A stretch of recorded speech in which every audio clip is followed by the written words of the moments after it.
Over the next 3 weeks, my partner Ben and I are driving over 5,000 kilometres all the way from Perth to Sydney. We have had just over a week to plan this trip, so untraditionally we are doing it on a budget, and did I mention we are completely relocating our lives. So we are fitting everything we own into Ben's 2008 Mazda 6 to tackle this epic journey. The car has now been packed, we've said our goodbyes, and now it's time to hit the road. Welcome to our drive across Australia. We're just gonna fill up with petrol before we make our first big journey down to Margaret River. So the price today in Perth at a BP is, we're filling up with 95 unleaded and it's 189.9. I'm going to be comparing the price of everywhere that we fill up along the whole road trip. Oh, and by the way, it is a Tuesday, which is the cheapest day to fill up with petrol in all of Australia or in just Perth? Mainly Western Australia. Oh, mainly Western Australia. So maybe this is going to be the cheapest we get, we'll see. Just making one quick stop before we head on the big journey, and that is to this golf clearance outlet, which may seem a bit random, but you may or may not know, when we do the Nullarbor crossing, there is this thing called the Nullarbor Links, which is the world's longest golf course. Now, neither of us are golfers, however, we want to get involved in this, and so for that, we're going to need to buy a golf club. And so I think Ben has in mind the one that he wants to get. Do I know? Absolutely not. My dad's a keen golfer though, so he will be very proud of me that we are doing this. Happy with that? We've spent $86 on the golf club, a 3-wood. We've got a pack of tees, because you do need to bring your own, and also a pack of 12 golf balls, and we're probably going to need to buy more of these along the way as well.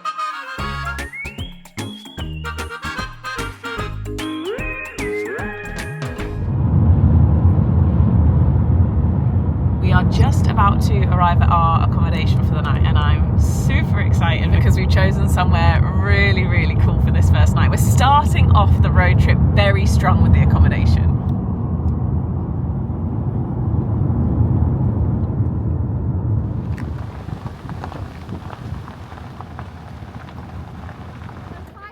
Okay. Bioethanol.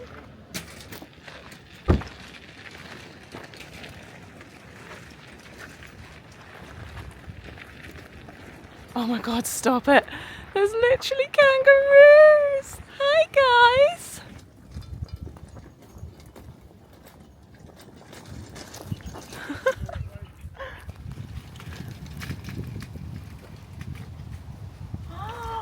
Oh my gosh.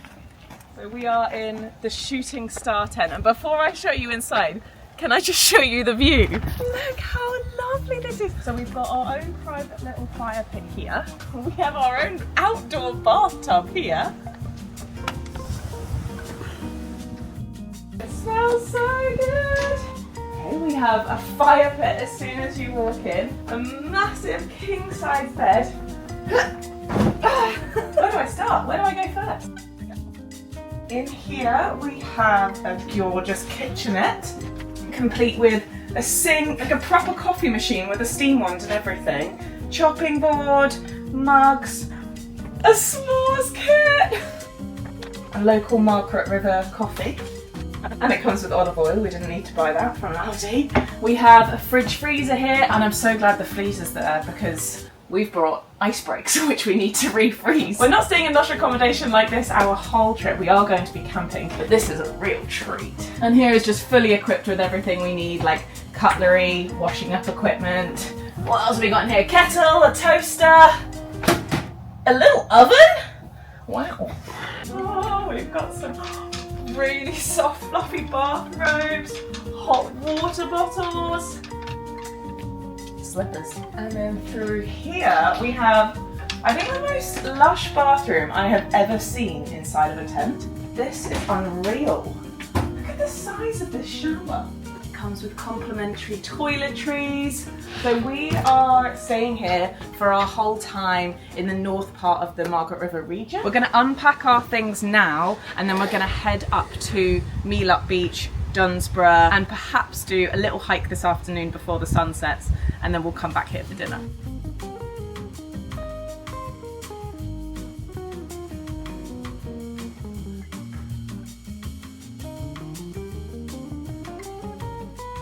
This will be why it smells good in here. They had this readily burning when we arrived. I'm going around this room getting B-roll, and I am just blown away by all of the very small details that have gone to making this accommodation extra special. Like this, connection cards. So 50 unique questions and prompts to inspire out-of-the-box conversations and enhance your connection with your partner. That is so cute. All the plans that we made for this evening have gone out of the window because it just started a massive shower of rain, and the plan was to like go for a nice long walk and watch the sunset, and we were like, okay, this is just not going to be how we envision it anymore, so we've decided to just spend the evening here. So Ben's immediately got the bath running. I've just put some bubbles in it, and I guess that is how we are starting the evening. We made it so hot. Oh, I actually love that it's just started raining. As I got in the bath, I was like, oh, why has the rain stopped? Now we've decided to be in for the night. It can at least start raining. And then it did. Oh, wait. Look at this. Oh my God. In the bathtub. And the kangaroo's over there. Hi, buddy. Are you watching us?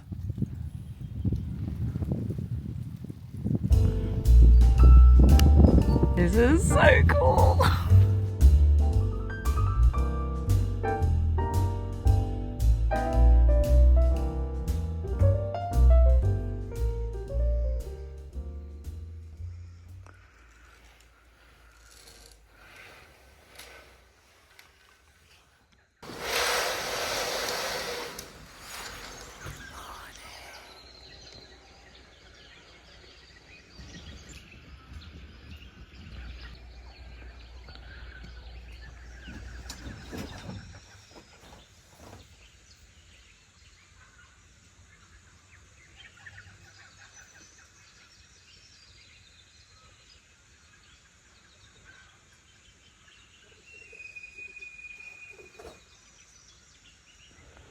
Good morning. And now I can hear all the magpies as well.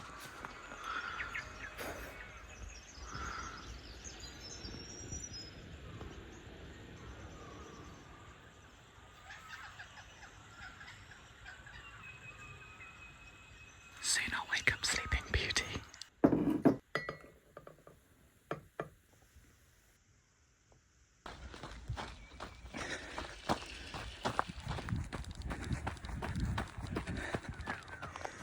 Oh, hi! How are you doing? I'm gonna be off now. Bye-bye.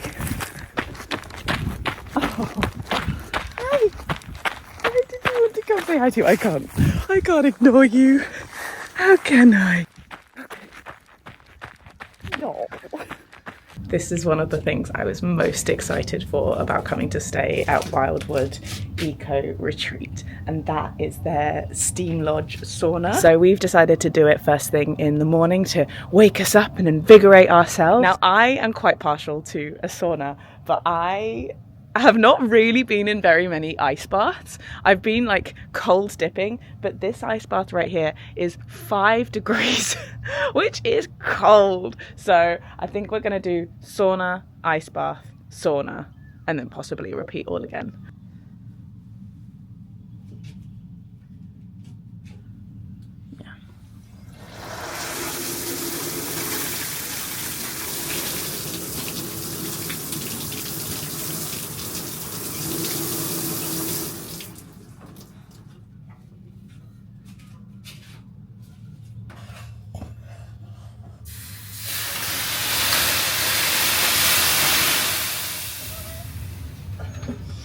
Are we going to try together? Yeah. Same time. They say just breathe through it. Okay. 10 seconds later.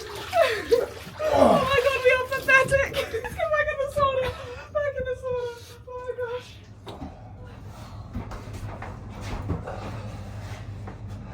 I've come to redeem myself. I'm just going to see if I can do this any amount longer. Come on, Christiane.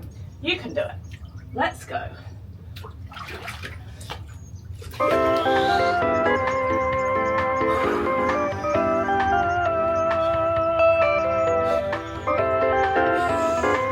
I can see the kangaroos.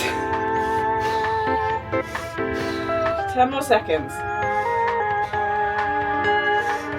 Okay. Oh my gosh. I did it. I've never been so happy to be back in the sun. And your hands and your feet just start stinging. If you're like a veteran ice bather, you're probably laughing at me right now going, oh yeah, obviously. But it's a real challenge.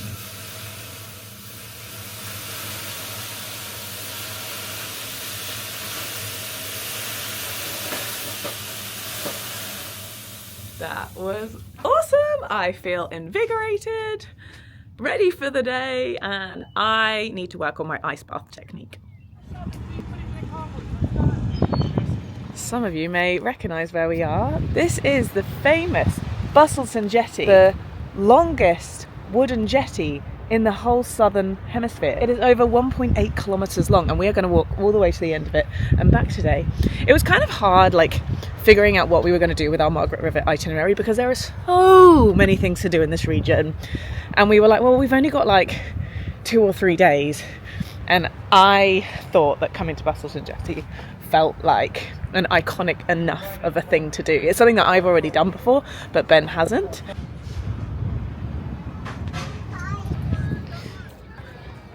Oh, I didn't realise this, but to walk it, you do have to pay $5. Here we go. Hello. Hello. Thank you very much. Thank you. They started building this jetty in the 1860s when it was just 100 or 200 metres long, and over the years they've continued to extend it longer and longer. There's now even a train that runs all the way to the end and back if you didn't want to or couldn't walk, and there is even an entire underwater observatory at the end.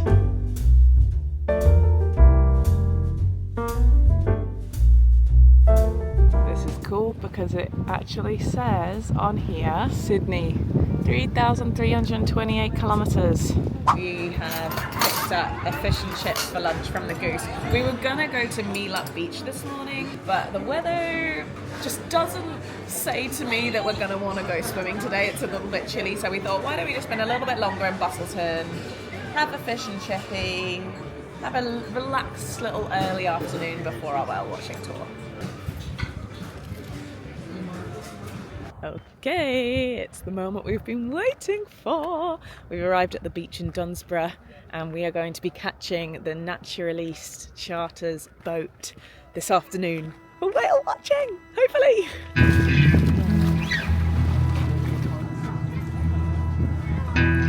Straight in on the free coffee. Oh, go on, let's have a picky. I can't get over how blue the water is. If it was warm, I'd go for a swim. Goodbye! Dunsborough. I forgot where we were then. Naturaliste Charters have been running tours here for over 30 years, and all of the crew are marine biologists, so they are keeping us well informed throughout the cruise, and here is what I learned. So it's early October right now, so we are right in the middle of the southern migration. These humpback whales have spent the winter up in the warm waters of the Kimberley where they mate and give birth, and now they're heading south again to Antarctica for the summer. For Geograph Bay, we're really lucky. Just the general orientation of the bay itself. It faces north, so it's really easy for a lot of these whales stopping along their southern migration. It was just magic out here. You'll see a blow of mist on the horizon, a tail flick, and then suddenly a breach.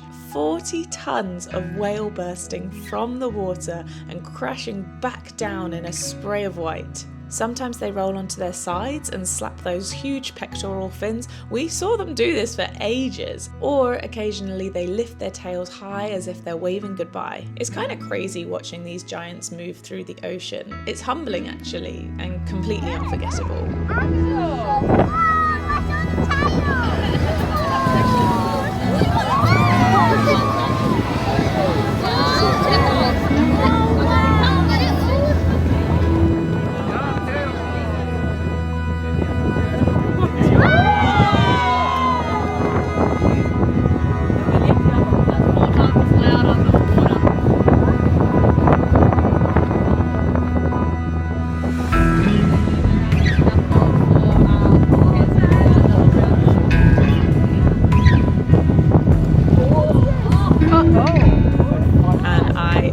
that the crew on board were just as excited as we were every time a whale appears. They are just so good and clearly absolutely love what they do.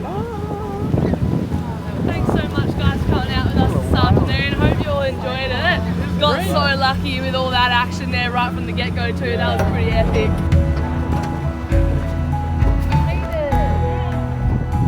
That was awesome!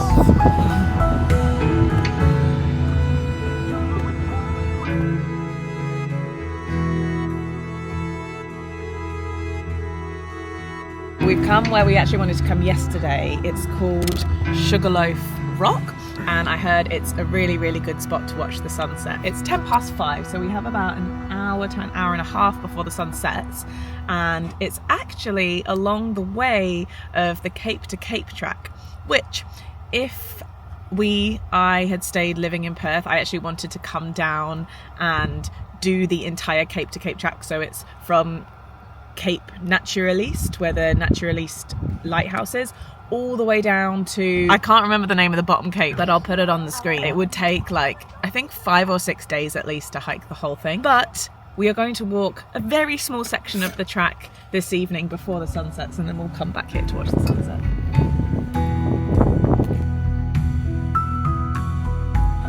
Oh my goodness, this is beautiful. You probably can't see on camera, but we can actually see whales from here. One just breached out there, see the big... Oh yeah!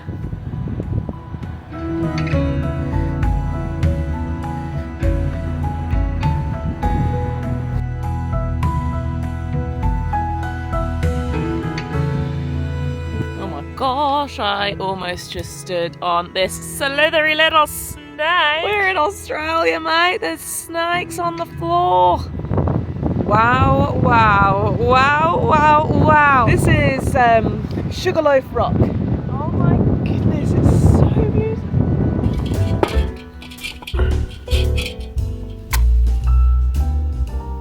I'm on s'mores duty. I've got my toasty marshmallow. I've got 2 chocolate digestives. I am not an expert. Surely chocolate on the inside.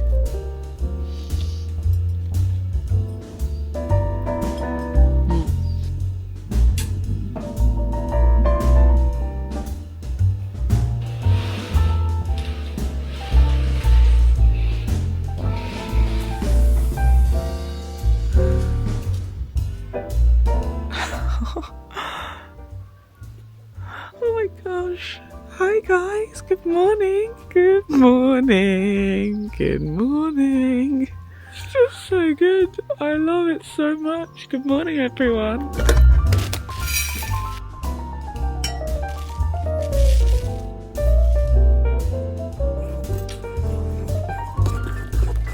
Goodbye Wildwood.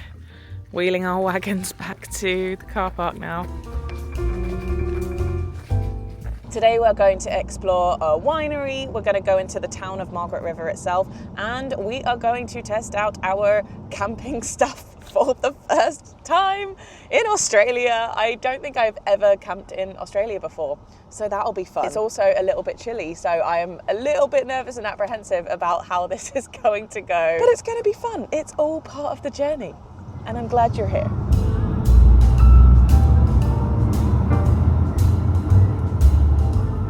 As I mentioned in the previous vlog, we kind of struggled with our itinerary with Margaret River because there is just so many places to visit here and we only had a few days. So we decided that we were only going to visit one winery in the Margaret River region on this road trip. And the one we have chosen is one that I've never been to before, but we got lots of recommendations for. It's called Bass Felix. Though when you read it, I want to say Basse Felix, but my sister told me off. She said it's Bass Felix. It looks so beautiful. Ooh, very nice. This wine is made 100% Shiraz. It's a dry wine which has like strawberries, so it's a great way to start. I don't think I want this and the aspects that it has. I think I'd rather find that in a red wine. It's about that is a great opinion. I do appreciate it. Yeah, like this. Have the 2023 Chardonnay. You have to try a Chardonnay in Margaret River. So the tastings are $10, but that fee is revoked if you just buy any of the bottles of wines. So Ben's going to get the Cabernet Sauvignon and I'm going to get the 2024 Cape Cut.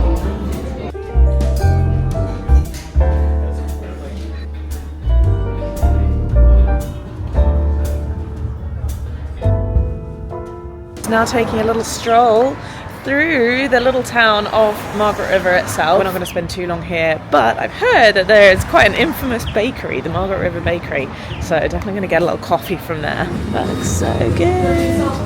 I couldn't resist getting a pie.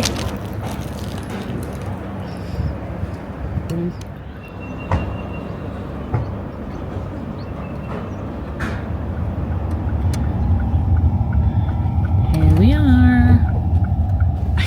We have arrived, and now I just hope that we manage to do this without embarrassing ourselves. I feel like we've arrived somewhere which feels outside of my comfort zone. I feel like everyone here is a camper and knows what they're doing, and we're like, we've never even tried setting up our swag tent before, so here goes nothing.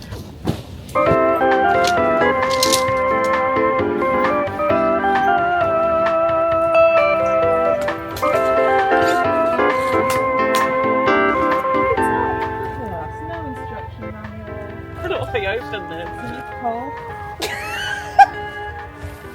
I think we just need to cut it. This is the mattress of the swag tent, by the way, that we cannot get out of its packaging. Right, new job. Pumping up the air mattress. Another item which we have not opened.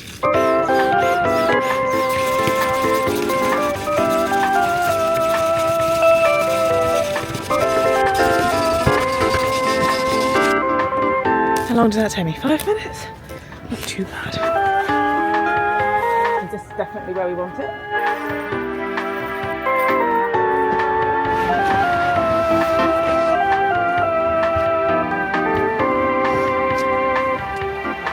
Okay, we've had a shocker. I went to the camp kitchen. The ladies there said none of the taps is drinking water. So if I want to actually drink this, which I do, I need to buy bottled water. Disaster in paradise. The store, the reception is closed. So we can't buy water. We can't fill up water. We're on to an absolute shocker. We've only just arrived. What we do have is tonic water and a lot of gin. We're going to watch the sunset and then we are going to drive to a petrol station and buy some water. It may be like 5 kilometres or so. But look at our tent. At least we've done this successfully. Got a little mat here. We'll do the full setup later, but I'm pleased with that. How cute is she? I can't believe I so naively assumed that we would just be able to fill up with tap drinking water in Australia. How silly of me. Looks like it could be quite a nice sunset. Oh, so beautiful. I must say it's very pongy here though. Now, if you don't know, Hamelin Bay is actually famous for having stingrays that come right up to the shore. So I wonder if you'll see any. I have been here before many years ago and I do remember seeing them and kind of like walking in amongst them, but I don't remember where exactly on this beach it is. I'm a bit chilly, regretting not wearing my jumper, but I think we both needed this walk just to take the edge off of the slight stress of trying to put the tent up, get the mattress out, and no drinking water. Later that same evening. I think we underestimated how much of a faff camping would be. Maybe we're going to get better at it. Maybe it's just because it's our first night that we're just like, what do we do? Oh my God, we've forgotten this. How do we set up this? I am so glad that I practiced setting up the compact camping chairs when I was at home the other day, because it took me like 15 minutes to work it out. Whereas now I can do it in like 30 seconds. And these are very comfortable. It was my first time setting up that camping table though. I wish I filmed it. There was a lot of frustration going on. I was like, oh God. And then in the end, you learn as you go. Like you realise, oh, I should have done this. So like hopefully the next time that we camp, which is actually going to be tomorrow night at a different campsite, everything will hopefully just run a lot smoother. Or maybe we're going to do all the same mistakes again. Maybe these things take time. It's a learning curve. I think this is good for us, right? Guys, this is character building. Ben's just gone to the bathroom, but we've got some water boiling. And we said that tonight we were just going to use up all the food that we already have. Something that we're trying to do is not buy food, groceries when we don't need it. Like if we have enough food to make a meal, we want to work our way through that before buying new things. That is for the sake of our budget, but it's also for the sake of not carrying too much in the car. I think it's a good life skill to be able to do that as well. And today we have noodles, quite a lot of it. And by noodles, I mean ramen. We're actually quite bougie with our plates. We got them from IKEA and they're proper plates and bowls because we thought that, well, then we can have them and use them when we actually move to Sydney, as opposed to just having camping bowls and plates, which we're probably not going to use very much in the future. Oh, this seat's so low for the table. A bit of a mishmash of plates. It's yummy. This is last night's pasta sauce mixed with ramen, and we also added 3 eggs. Welcome to our crib. The ceiling is right here, but it doesn't feel claustrophobic. It actually feels very cozy. I just feel like I can do nothing else rather than sleep, but that's fine because sleeping is all we are here to do. Obviously we are higher up than what we should be because we added in the extra airbed, but I'm kind of glad we did. Right now, at least right now I am, because it's comfortable. We'll see how we go throughout the night. I don't know if I'll get too hot or too cold. I feel very good right now, but I have got many layers on. Let's make it through the night and I'll check back in with you in the morning. Early the next morning.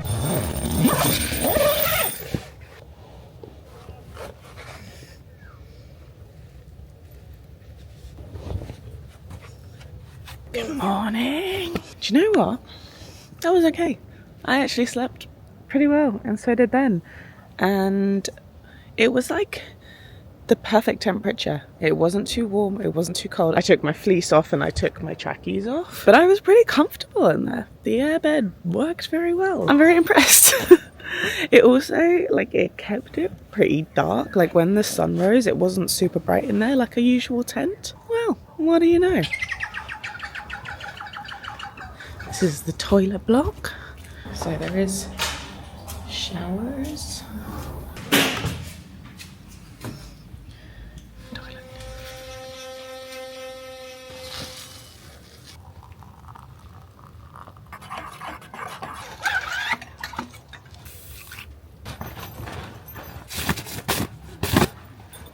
Is your water bottle in there?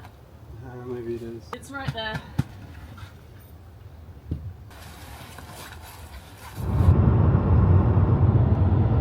So what have we learnt over the last 12 hours? I feel like this has been the point at which our patience with ourselves and with each other has been tested the most so far. I definitely regret not trying everything out before we arrived at the campsite. That feels like it should just be common knowledge though. I feel just a bit silly the fact that we didn't do that, because that just like added a little bit of frustration just figuring things out whilst it was dark. And on the topic of that, I wish we arrived a little bit earlier at Hamelin Bay, just so we had a little bit more time in the light to figure everything out, because it took us longer than we would have expected. The car now is even more packed than it was before, which is not ideal because we can't exactly see through the middle anymore, and that's because the mattress of our swag tent, the one that's included, it was vacuum packed beforehand, and now when you're just rolling it up yourself, it's like 4 times the size, maybe even 5 times the size. It's probably the biggest thing in our boot right now, even bigger than the tent itself. And so we're thinking that we might throw it away or give it away or donate it, just because, as you know, we are also sleeping on our airbed, and so I don't think we necessarily need the mattress underneath, and if it's taking up that much space, it's probably something that we can say goodbye to, I reckon. We are camping again at a holiday park in Albany tonight, so it will be interesting to see if we feel a little bit calmer about our setup tonight and if things go any smoother, or if we realise that we've still got a lot of lessons to learn. I love just like how Australian this looks.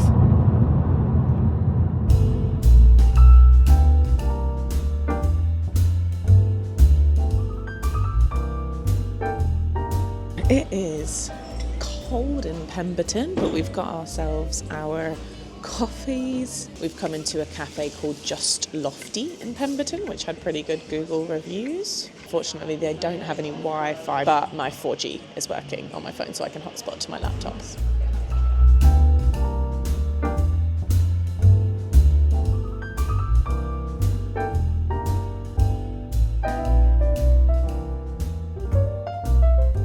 Green's pool is over there. I'm keen to go to Elephant Rocks. This is such a good swimming spot near Denmark, so on the way to Albany. So I really wanted to go here. I've been here before and I wanted to take Ben here, but it's so cold, so I don't think that we're going to be swimming. At least we'll go have a little walk down. It's a little break in the driving, go see the beautiful blue water, and then we'll be heading back on our way. And these are the Elephant Rocks. And the water around here is just stunning. I remember swimming in this last time, but the reason they're called the Elephant Rocks is because they kind of look like the backs of elephants.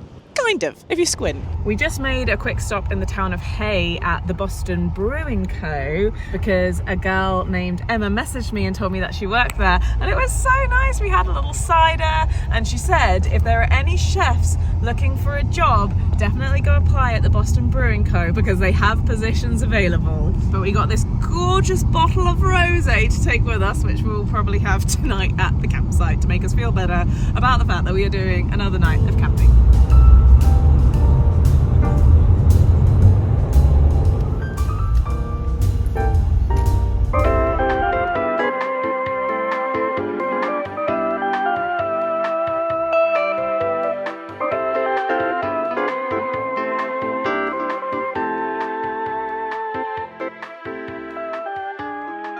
Alright, it's day 2 and we have perfected this. Look how cozy that looks. I'm so proud of us, and we did that so quickly. It did just take one night. It took one night of trial and error, and now we know what we're doing. This is great. We are staying at the Acclaim Albany Holiday Park tonight. It's costing us for $53 for the night, and that is in a powered site. Not that we wanted a powered site. We don't need that, but that was all that they had available. And actually every single other campsite in town was completely fully booked tonight, so this wasn't necessarily our first choice. However, first impressions of being here, it's actually very nice. The staff on reception were very pleasant. It was very easy to find our spot. The toilets, fine. Showers look okay. I think we'll be fine here. We're only here for the night. It's in a Woolworths bag, but we just did an Aldi shop for some sustenance for dinner and for lunch tomorrow. Ideally we want to start cooking before the sun sets. I'm feeling tipsy from that cider I had at Boston Brewery. I feel really good.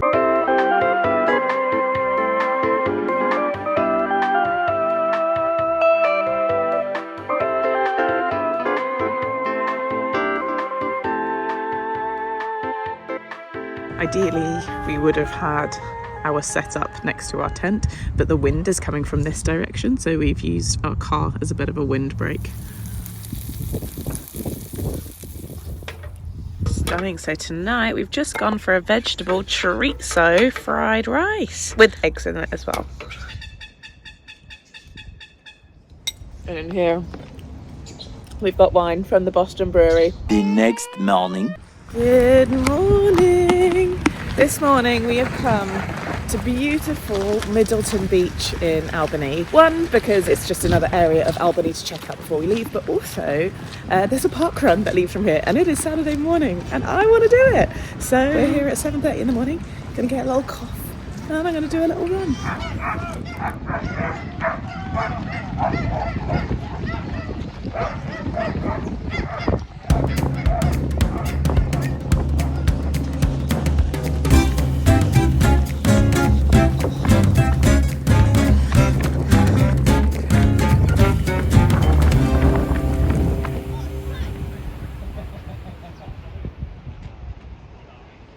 Oh, I'm happy with that. I completed that in 28 minutes 35, something like this.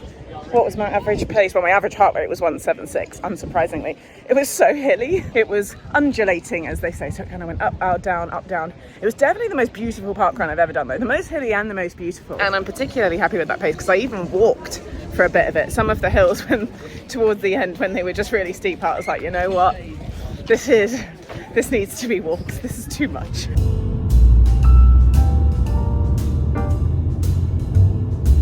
Okay, the car is packed up again. We are leaving Albany and our next stop is going to be Esperance. So we have a 5-hour journey ahead of us. Today we just did a 5-hour drive to arrive in Esperance and I'm so happy to be here. I've never been to Esperance before. I've heard that there's so many beautiful beaches. On the road trip we are staying in a combination of hotels, Airbnbs, camping, and for the past 2 nights we have been roughing it kind of by camping, and so I'm very excited to say that we're staying in a really lovely place here in Esperance, and I want to show you just how close to the water it is. So this is the beach here in Esperance and this is where we are staying.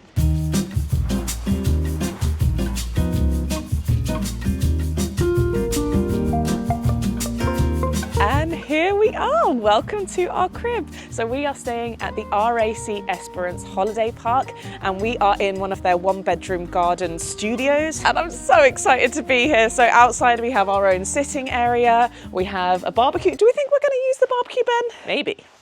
We are having steaks tonight, so we might give that a go. When you open the door, you come straight into the living space. I really like that they have made the living space particularly large because this is where we're hanging out most of the time. And I think when you're on the road, you just want to be somewhere which feels like home. So we have a lovely sofa with a very large screen TV. We have a full and proper kitchen with every single appliance that we can think of. We've got an oven, a microwave, a massive fridge freezer. We have a hob, we have a coffee machine. And they've also kitted out the place with all the utensils that you could possibly need. And so we don't have to use any of our own stuff, which is lovely. This will be our eating area, but it's also going to be our workspace. Both Ben and I work online, so Ben's set up his computer here. I'll be setting up my laptop here and going through to the bedroom where the magic happens. Is that what they say on cribs? We have a beautiful big bed here. I love the fact that they've got artwork of Esperance all around the apartment as well. And we have well and truly spilled out into the wardrobe area here.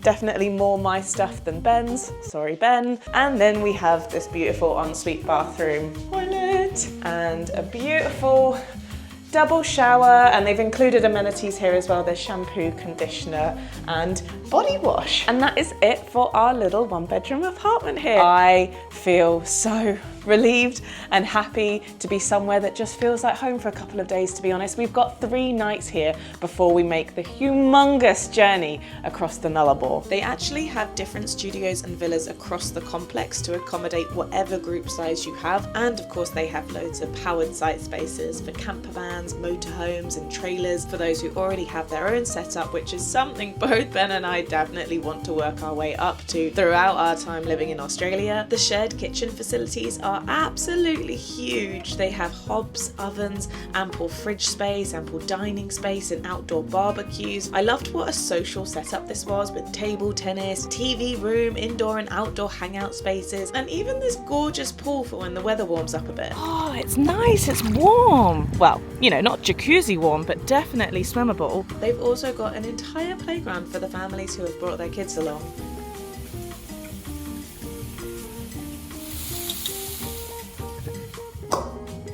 I was in charge of the salad. It's just some cos lettuce, cherry tomatoes, cucumber, a little bit of avocado and some croutons with like a Greek style dressing, kind of like feta and dill and whatnot.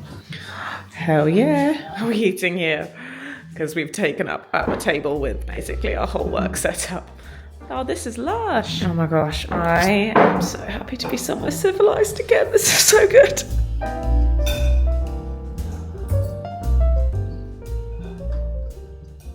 The next morning.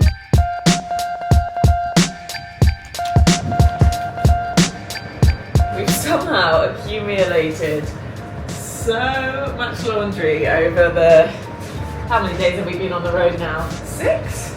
So we're going to do 2 lots at the same time. I've got these magic leaves. I've had these for ages now. I think since Georgia last year. And they're so good. You can use them for hand washing or for washing the sheets. Normal warm? Normal cold, I think.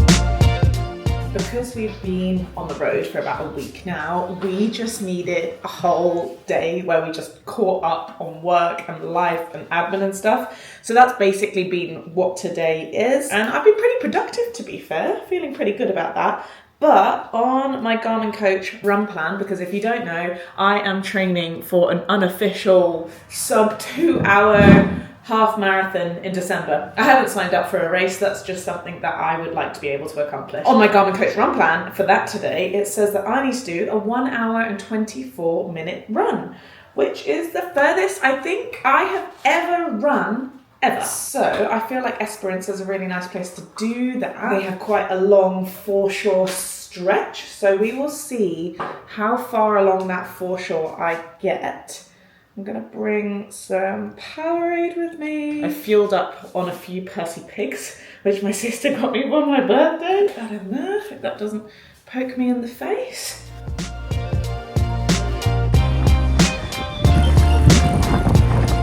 One kilometre, 2 kilometres, 3k. I don't know if you can tell on the camera, but this is a big hill. I can't run all the way up the hill, we're walking. Okay, we're still walking uphill. I've decided I'm going to go to a lookout, but it's up.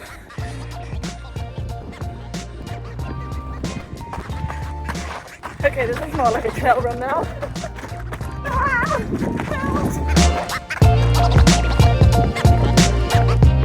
Oh my god, look how blue that water is. Stunning.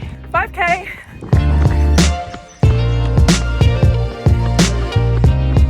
6k. 7k, 8 kilometres, 9 kilometres, then I'm on the jetty, the Esperance jetty. 10k, 11 kilometres, that is 12 kilometres, and not long to go now, probably will get another half a kilometre in. Oh, I did it. Proper little explore of Esperance. That was good, but my legs feel like jelly. Let's look at the stats. 12.51 kilometres in 24 minutes and 45 seconds. My average pace was 6 minutes 47. Yeah, elevation, 145 metres of elevation. That was such a big hill. Maintaining. What? Good morning. Today, well, it looks like it's going to be overcast, but it's not. The sun is supposed to well and truly come out this afternoon. So today is going to be our big exploration day in Esperance. I'm really excited to go to the Cape Le Grand National Park. We were supposed to be doing a 4x4 tour in the Cape Le Grand National Park, but unfortunately the vehicle is having issues this weekend, and so it's been cancelled. But I still think that we should be able to get to a few of the main spots that we want to see. I also want to do a hike there, so we're going to set off for that this afternoon. But this morning we've just come to the waterfront, the Esplanade. The jetty that I ran down is just over there, and one of the girls that we met at Boston Brewery Co, Emma, last week recommended this fun little coffee spot, which is right here. It's called Coffee Cat, so we just ordered ourselves our usual double shot flat whites. Oh, that's a good one. That's nice. So we've just arrived at Cape Le Grand National Park, and we did have a feeling that this was going to be the case, but you do have to pay an entry fee. What's the entry fee? 17 bucks to bring your car in. There's higher fees obviously if you want to camp at the campgrounds, but we're not doing that. We're just visiting for the day, so we just paid 17 for the car.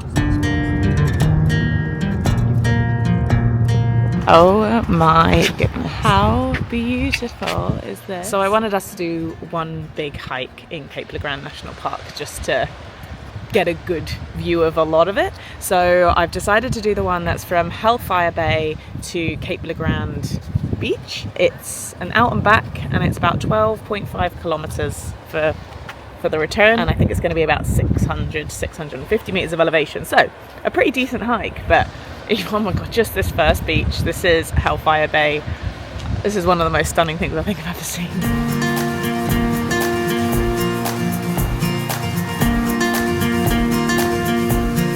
The sand is so white, it's literally like glistening.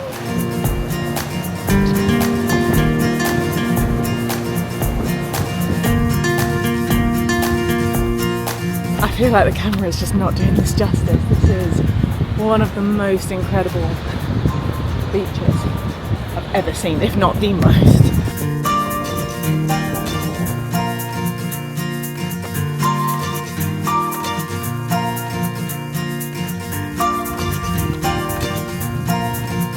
It's like otherworldly landscape, very rocky, not a single soul out here either.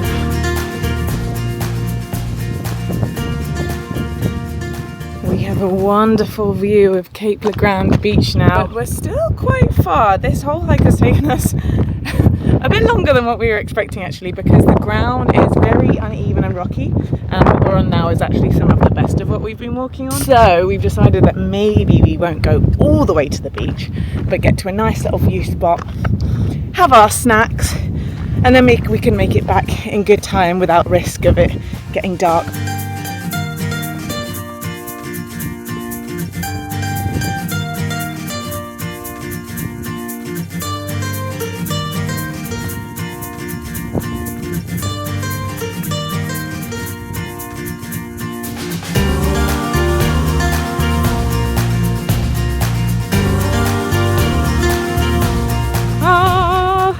Hellfire Bay back in view. Okay, well that was absolutely stunning, but hard.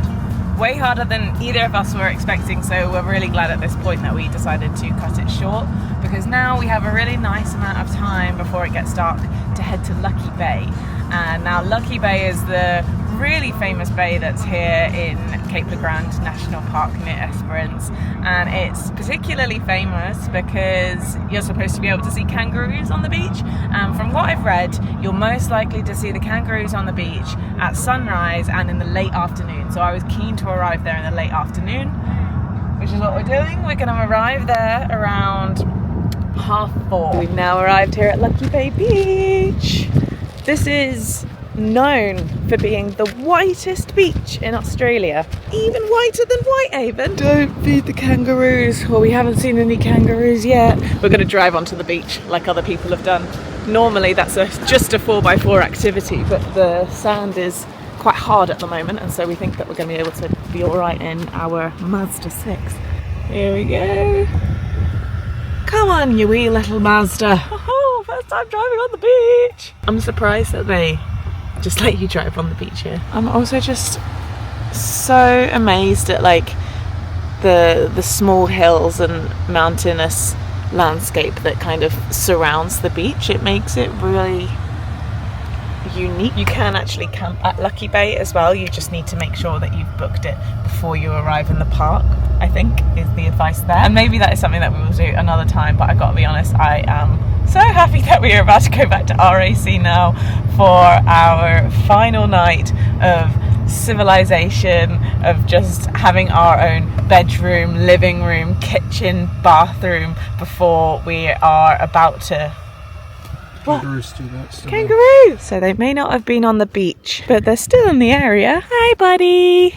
He's so chill, like not bouncing away at all. We've just noticed that he's got, or she's got, a joey in her pouch.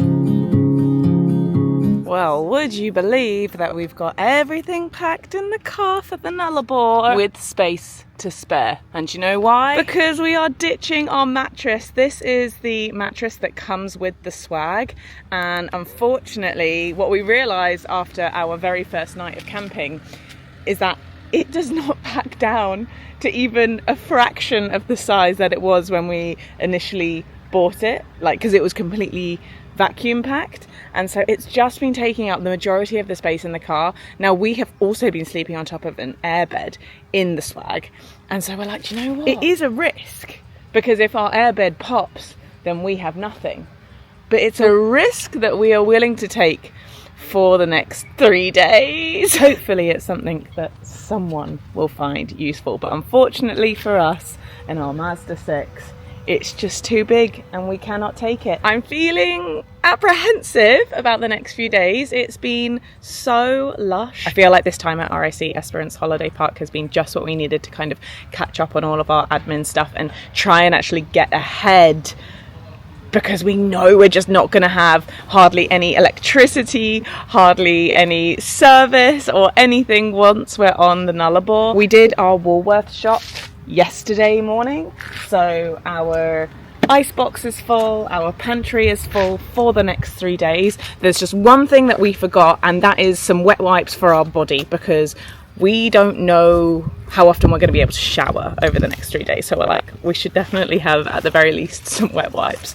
So we're going to stop in Woolies for that. But other than that, we're going to be on our way. We have thoroughly enjoyed our time in Esperance. It feels like the calm before the storm. But also we did get out and do some beautiful exploring of Cape Le Grand National Park. Oh my goodness, some of the most beautiful beaches I've ever seen in my life. Close up the boot. Do we have everything? Passports, phones, purse? I think so. I hope so. Thank you. Oh, just picked up a coffee from our new favourite little spot in Esperance called Coffee Cat as fuel for our journey, because this is going to be one of the biggest road trips. Well, I mean, it already is one of the biggest road trips that me and my boyfriend Ben have been on. It's going to be the biggest stretch of driving that we're doing across the whole trip. Very important fuel stop here in Esperance. We're going to fill the car up to the top, and for the first time actually we are filling up our jerry can with petrol as well, just in case we run out and need extra along the way. Ben puts unleaded 95 in his car, and the cents per litre is 203.2.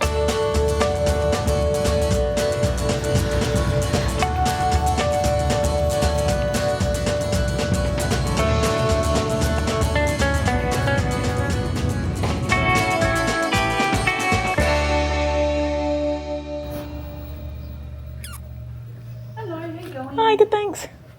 So we're in Norseman here, and we are going to be going east along the Air Highway. It's just, is it the world's longest stretch of just like straight? So we've arrived in Norseman, and we are at the visitor centre, because this is where you pick up the starter pack to do the Nullarbor links, which, if you don't know, is the world's longest golf course. We have a golf club, we've got some tees, we've got some golf balls, because we want to participate despite the fact that neither Ben or I are golfers.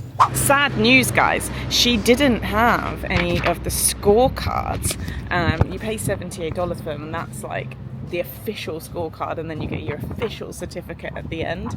Yeah, she just didn't have any. She said, are you going to Kalgoorlie? And we were like, no, we're heading straight east. But she did print off a scorecard for us, and so we can still play the game, we can still get it stamped and everything. It's just not official, so we won't get the official certificate in the end, which is a little bit disappointing, but that's okay. Stupid me forgot to download any shows back in Esperance, so we're going to make the most of the fact that there is actually 4G here in Norseman, because I think this is like the last bit of 4G that we're going to get. So I'm going to hotspot from my phone to my iPad to download some things. This is what I want to watch. This is the thing that everybody's watched, and Ben has already watched it, but I haven't yet. So we're watching it tonight.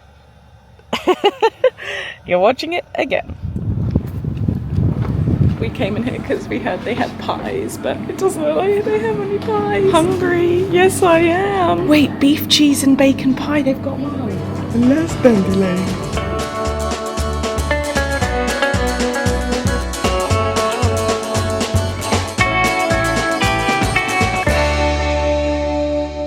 So we have stopped off at our first house in Balladonia, a few hours down the road. And I've got to say, I'm actually really impressed so far. These are the toilets. This sign is slightly concerning, but anyway, you go in. The toilets are clean. There's toilet roll, you may not be able to see, but there's toilet roll. There's, I mean, maybe because I'm just so used to driving through Pakistan and you kind of stop at these toilet stops and there is nothing and it's super dirty. But this, I'm impressed. Way better than I was expecting. And these are just free to use. We are filling up with petrol here. We've only used like a quarter of the tank so far, but we've kind of said that we are going to fill up almost everywhere that we stop, just because we can and just in case, stay on the safe side. We never really want to get low to empty, just in case we get somewhere where like it's just way further than we think to the next petrol station, or you just never know what's going to happen. How much is it here? Almost $2.50 for filling up with 98 here. Still cheaper than the UK. But the most expensive place we've been so far. I wonder if they're just going to get more and more expensive the further through the Nullarbor that we go. And inside of here, the Balladonia Motel, you've got a cafe, you've got a store, you've even got a museum. Jesus. I was wondering this actually. The highway was sealed in the 1960s. Oh wow. There is a Nullarbor Links golf hole here, but we are not going to do it because we don't actually have that much time today, so we are going to get straight on the road. This is quite useful. You can see where the stops are along the way. So we are here at Balladonia. We did want to go all the way to Cocklebiddy tonight, but we don't think we're going to make it there with the sunlight, so we're probably just going to go to one of these rest stops here, this one at 304 kilometres. Okay, it's 5:30 p.m. We've not made it all the way to Cocklebiddy. We've decided that we're going to stop a little bit earlier just so we can set up our tent in the daylight. And so we stopped at what I believe is called the Baxter's Rest area. And I don't think I've ever been anywhere like this before. So as you may be able to see, there is lots of people camped up here. Most people have very flashy trailers and lovely 4x4s. And then there is us in our stunning Mazda 6 where we will be setting up our swag. The sun is going down. As far as facilities here, I believe there is just toilets, there is bins, and there is picnic tables. So obviously it's not much, but it's completely free. You don't pay any kind of fee to stay here. And we thought for one night we're totally fine staying somewhere like this. We don't need to shower for just one night. We did buy some baby wipes from Woolworths just before we left Esperance, so that will be our wet wipe shower for the evening. I'll be completely honest, I didn't even know these rest areas where you could literally just camp for free existed. What do I know? I did no research. Like I said, we had a week to plan for this road trip. I don't actually need the toilet right now, but let's check out the toilet situation here. Okay. It doesn't smell too bad. There is toilet paper here, can confirm. It's one of those just like holes. And oh, okay, the water doesn't work, but that's okay. Over here they have a dump easy, so all the waste you've collected, if you're in a camper van, you can dump it here. 24-hour stopping is allowed in this area, but full camping facilities are not provided.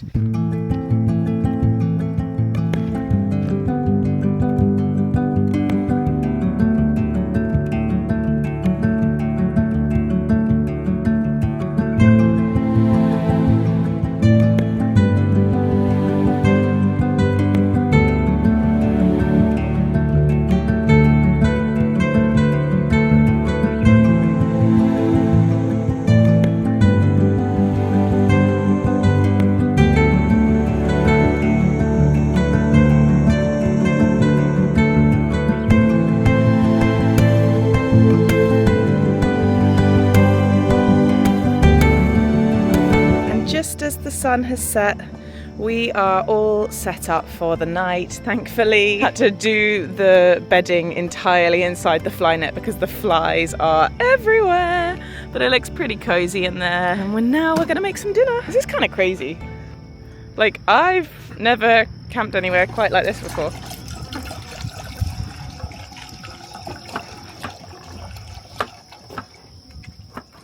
Here we go, dinner for the night. We have got rice and chili con carne. The chili con carne we actually made back at the RAC in Esperance, but we had some leftover, so we've got that, heated it up, and some salad, like a Greek style salad with a Greek style dressing.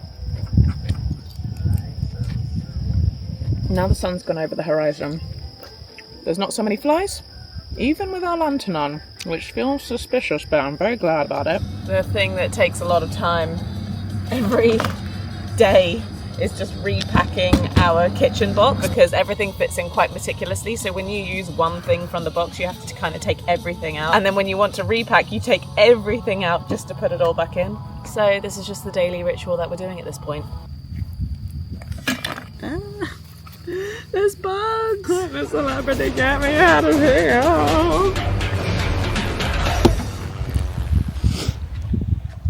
Good morning, everyone. Oh my god, there's so many flies. Oh, we woke up at 6. It's now 7:15 and we're hoping to get away ASAP because these flies are just really bad.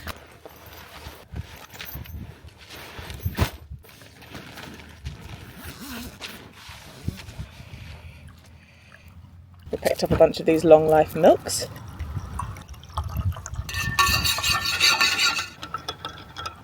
I lost the lid of my coffee cup yesterday, and I'll be honest, I'm completely devastated. I don't know how I lost it. I retraced all of my steps in Esperance. Oh well. So I will be searching for a new one because this is my favourite coffee cup that I've ever had. I actually got it at a little gift shop in Exmouth a few months ago. The brand is Made by Fresco. So when I get to Sydney or Melbourne or Adelaide, that's what I'll be searching for. Par 4. This is so cool. All right, we are at Kaiguna, and this is going to be our first golfing experience on the Nullarbor links, just because we haven't done every single one, mostly because we haven't allowed the time to do that. But we're going to do this one. I just cleaned my teeth here because it's 40 minutes down from where we were, and there's an actual roadhouse here. If you don't know, you need to bring your own tees. Do you know where you're aiming for? Just that way, in that direction. Oh god. How do you... Right.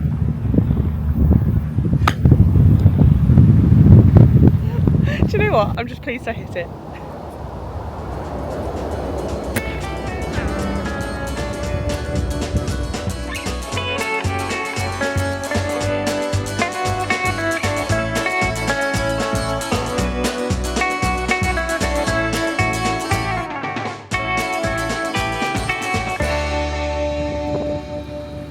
What's the damage here? It's 250 a litre, 256 a litre. 256. Premium 98 unleaded in Madeira. We were going to make some sandwiches here, but it's so windy. So we're literally just going to fill up and head on to the next stop.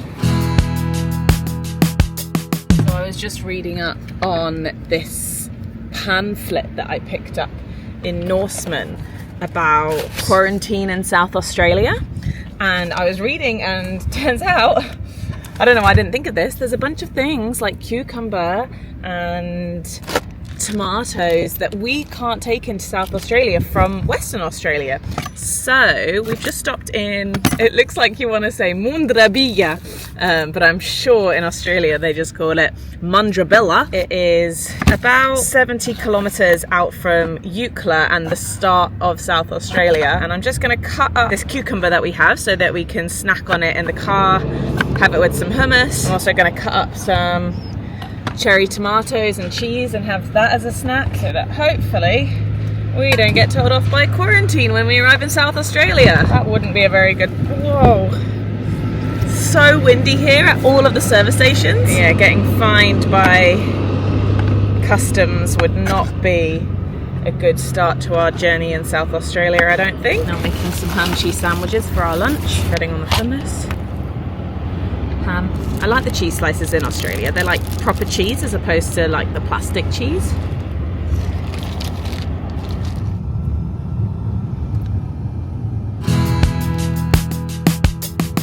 Okay, we are at the border village. So we've just gone past Eucla. We didn't feel the need to stop in Eucla, though I think that's one of the bigger roadhouses. Just need to finish off these tomatoes. I have no idea if they're gonna even check. Welcome to South Australia! Woohoo! No, didn't get stopped. Whoa. Big kangaroo. Oh, you want a picture with the big kangaroo?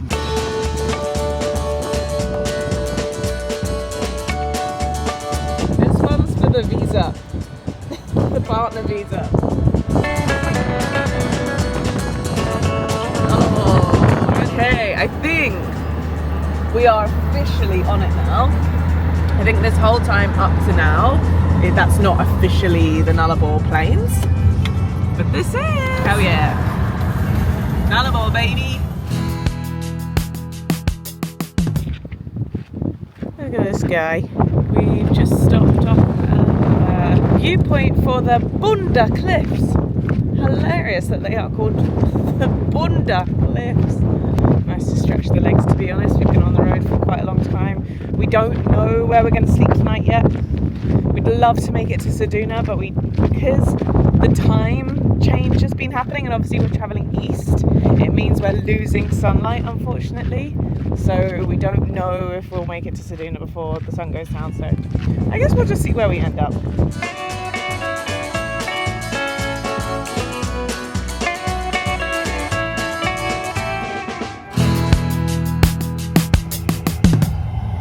We are at the famous Nullarbor Roadhouse. We're not going to stay here, but we are hopefully going to get a coffee and hopefully use the Wi-Fi. I've got to say, it's a lot more old-fashioned than I was expecting. What's the damage? $2.94. That's the most expensive we've been to, right? That is almost UK prices. To Ceduna, it is 300 kilometres from here.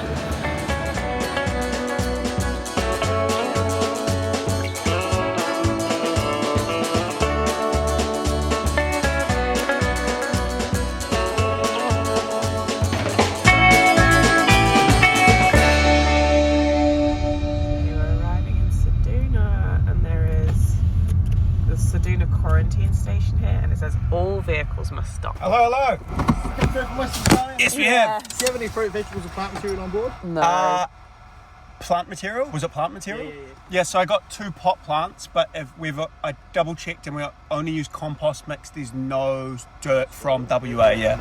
Are you taking them into state, or are you bringing them to Adelaide? Oh, Sydney, going to Sydney, yeah. Do you mind if I have a quick look in the back? Oh yeah, of course, mate. Oh my god, the flies.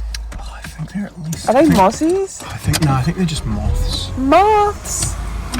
Oh. Okay, so he was alright with our plants.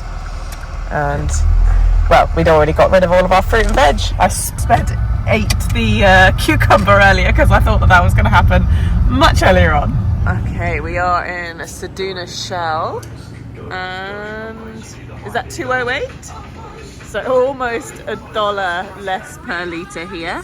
This is for V-Power, Shell V-Power unleaded 98. We found a free rest stop just 10 kilometres or so past Ceduna, which is where we set up camp and slept for the night. There were no facilities at all, which didn't concern us, but the flies were completely unbearable. Even after it got completely dark, it felt just impossible to be outside of the car or the tent, so the only footage I got is this shot of the sunrise from the inside of the tent, which was lovely, but as soon as the sun was up, we just gritted our teeth and packed up the car as fast as we could before getting back on the road. And I don't know whether it was the flies, the lack of Wi-Fi and service, or just the sheer amount of endless roads we were driving down, but I had a complete mental breakdown in the car. Poor Ben was just holding my hand from the driver's seat as I tried to make sense of my emotions, but I think if any road trip is going to make you lose your mind, it's going to be this one. Our original plan was to head into the Eyre Peninsula and check out Port Lincoln, but with my mental state taking a bit of a turn, we decided to make a beeline just straight for Adelaide and get back to proper city civilization as fast as we could. So we completed the whole journey of the Nullarbor, almost 2,200 kilometres from Esperance to Adelaide in 3 days and 2 nights. So let's recap. We only completed one Nullarbor Links golfing hole, as we learnt that you'd really have to stop quite a lot if you wanted to complete all of them. You'd also have to have started or finished in Kalgoorlie in order to complete them all and get the certificate, which we had not. A flynet is an absolute necessity on the Nullarbor, without a doubt. And make sure you have read up on quarantine laws going in either direction, because you definitely don't want to be caught out with a fine. I'll put a picture of our leaflet on screen for some more information. Big shout out to Ben for doing all of this driving. I would like to say that I am insured on the car and offered to jump in and do some stints, but once we got going, he decided he just wanted to do it all and get on with it. We were kept energized by coffee when it was available, but also had a good stash of V energy drinks in the car, which was an absolute necessity for keeping focused driving on these straight roads for so long. So we have officially left Western Australia, unlocked a new state, and our great Australian road trip will continue in South Australia's capital, Adelaide. We're not spending loads and loads of time in Adelaide. We just have 3 nights, so that's 2 full days. And as we both earn money by working remotely as well, we have had to schedule in a fair bit of digital nomad time. So our entire first day in Adelaide yesterday was just spent in our hotel room catching up on work, but very, very needed after 3 days on the Nullarbor with no Wi-Fi, no service, very limited power, and also very limited willpower as well. But it is our second full day in Adelaide today, so we are going to explore, and I'm going to take you along with us. Though right now it's just me, because guess what? It's Saturday morning, and you know what that means? It's the Parkrun! This is my porridge, which needs a bit of a stir. I started doing the park runs at the start of my summer glow up series a few months ago back in the UK, and I'm now an addict. Every single Saturday morning I look wherever I am in the world to see if there's a park run nearby, and lo and behold, Adelaide had a bunch. Ben does normally come along on support on my park runs, but this morning he deserved a lion. So I've come to Largs Bay Park Run. I chose this one because it was one of the closest to our accommodation in town, but also just running along the beachfront and the Esplanade, you know, it's just always going to be quite nice. All the park runs are quite nice, but this is where I fancied coming. I can see people arriving in their running gear, so I'm going to finish off my porridge and go outside and warm up.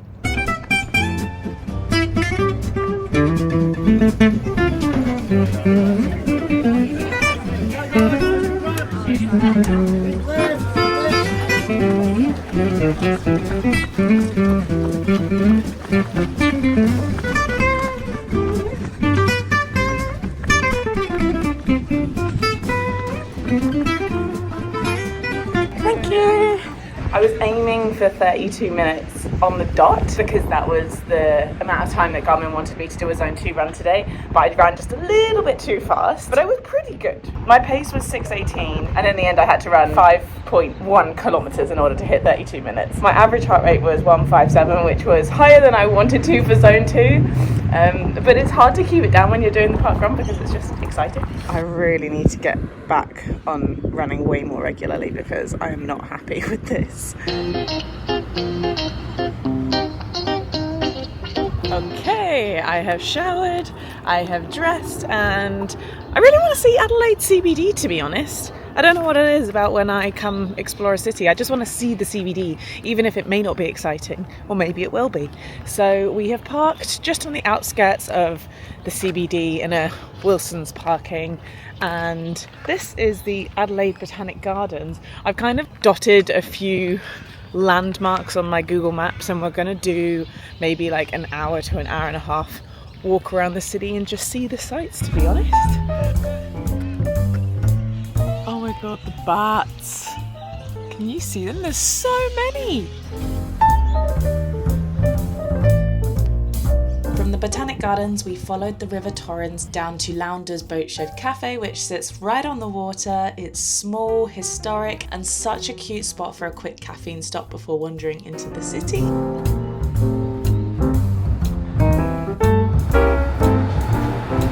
From there, we headed into Adelaide's political heart and walked past the Parliament of South Australia, very grand, very official, before ending up on Warrnambool Mall. Mall's balls are impossible to ignore.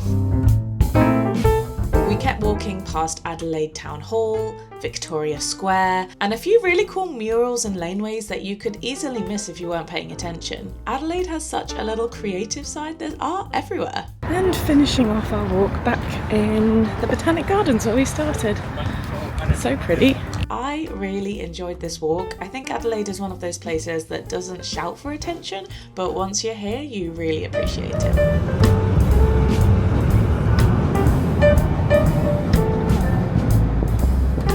I was really keen to come and visit the Barossa Valley whilst in the Adelaide area. If you don't know, it's a very famous wine region here in South Australia, and it's actually home to Jacobs Creek, very famous wine business. And I was tempted to go to the Jacobs Creek winery, but we said that we were only going to go to one, and we've actually chosen one called Keys or Kais. This was one that Ben found online. He said had very good reviews, so we're just after a little bit of a tasting and maybe a charcuterie board or cheese or both. That would be wonderful. They do complimentary wine tastings here, and he said that we could do them either inside or outside on this big barrel, and I said absolutely, let's go outside. It's a glorious day today. So he said fantastic, I will bring them out to you. Okay, this is our Shepherd Book White Shiraz. So this is a white wine, obviously, made out of a red wine grape. Essentially, the reason we're able to do that is because here in the Barossa Valley, we actually have the opposite problem to Europeans' wine industry. Where Europe right now are struggling to get enough sugars in their grapes to make alcohol, we are finding our sugar levels are getting way too high before verations even happen, before we're even able to harvest the grapes. That's why Barossa is so famous for its big, heavy-bodied reds. We found that because we were getting sugar so early, as soon as verasion happened, we were already having enough sugar levels, so we were able to harvest as soon as the grapes began to redden. As a result, the skins haven't really had enough time to really implement those red colours into the flesh themselves. So as soon as they redden, we harvest overnight. For the vintage team, will be here at about 4 a.m. in the morning, ready to crush and ready to press, separating those skins from the juice. That's essentially how we're able to make a white Shiraz. So something a little bit unique. Enjoy. I don't love it, but it's nice. I like dry whites and I like really sweet whites, but this is somewhere in the middle. Very interesting that it's a white Shiraz though, food match, Port Lincoln tuna. We didn't manage to get to Port Lincoln because I was having a bit of a breakdown on the last day of the Nullarbor, so we just bombed it to Adelaide and skipped Port Lincoln. It was on the original itinerary. One day we'll get to Port Lincoln.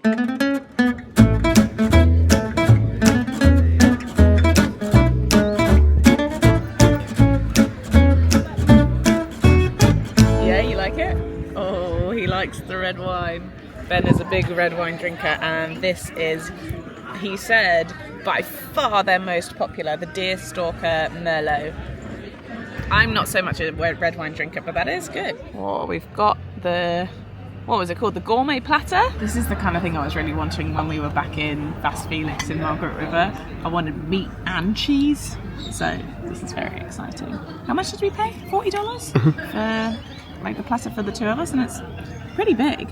Ooh, we have an entire camembert. Stunning. We've been sitting and looking at this for the last 10 minutes because we've just signed up to a house sitting site because we want to start house sitting in Sydney. So we just had a call with the lady who's going to be our first pet owner who we're going to be house sitting for, which is very exciting, but we just like completely put our charcuterie on pause. Oh, very nice. Very happy.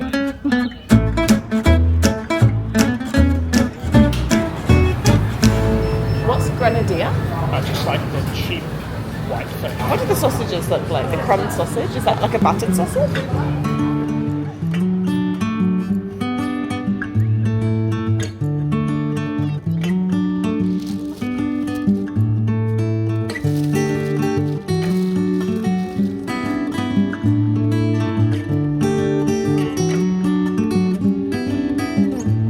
Come on. Stunning. Chippy on the beach at sunset. We've come to Henley Beach, which is apparently like the Cottesloe of Adelaide, and it was such a lovely weather today. We knew that the sunset was going to be nice. God, I can't escape the flies though, bloody hell. Thought we left the flies in the Nullarbor. The water is so calm. This is absolutely stunning.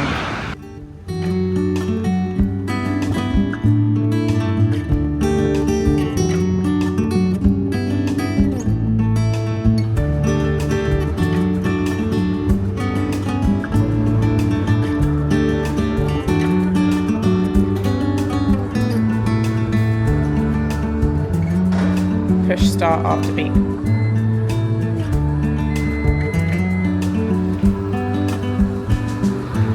What do you like to do on your Saturday nights? Because we like to do our washing. We've acquired quite a lot since Esperance, and I'm very grateful that some of these machines in this laundry actually take hard. It was $11.20 for us to do a big load, so we've just stuck everything in there. No regard for colours at this point. We don't want to have to pay 2 times $7.20. We know how long it'll be? 24 minutes. Oh, 24 minutes. 24 minutes on the drive for $6.20. So $11.20 for washing and $6.20 for drying made a total of $17.40 for us to do our laundry at this laundrette, and that concludes our short time in Adelaide. As with every destination we've gone on this road trip, I know there is so much more we could have done, and I hope to return to Adelaide one day to do more exploring in the Barossa Valley, to Kangaroo Island. But the good thing is that it is very easy to fly directly here, which is why we don't feel too bad leaving the city after just one exploration day. We are continuing our journey east, which started with a 5-hour journey to Mount Gambier.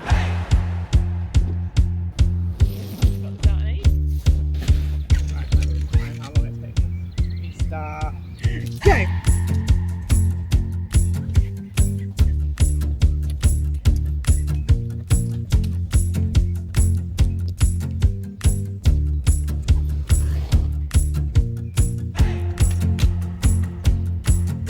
.59, 2 minutes, exactly 2 minutes on the clock. Someone, huh? Why, what do we need to do? Stake out the sides. Alright, we still need to stake out the sides.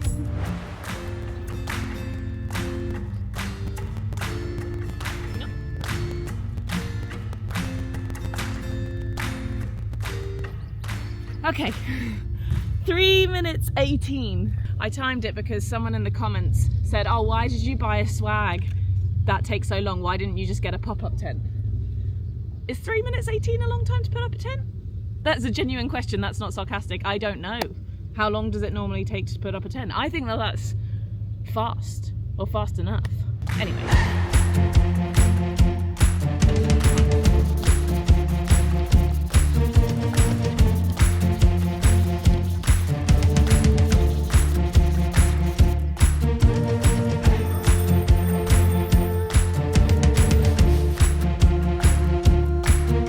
Like beetles wrapped up in between our footed sheet.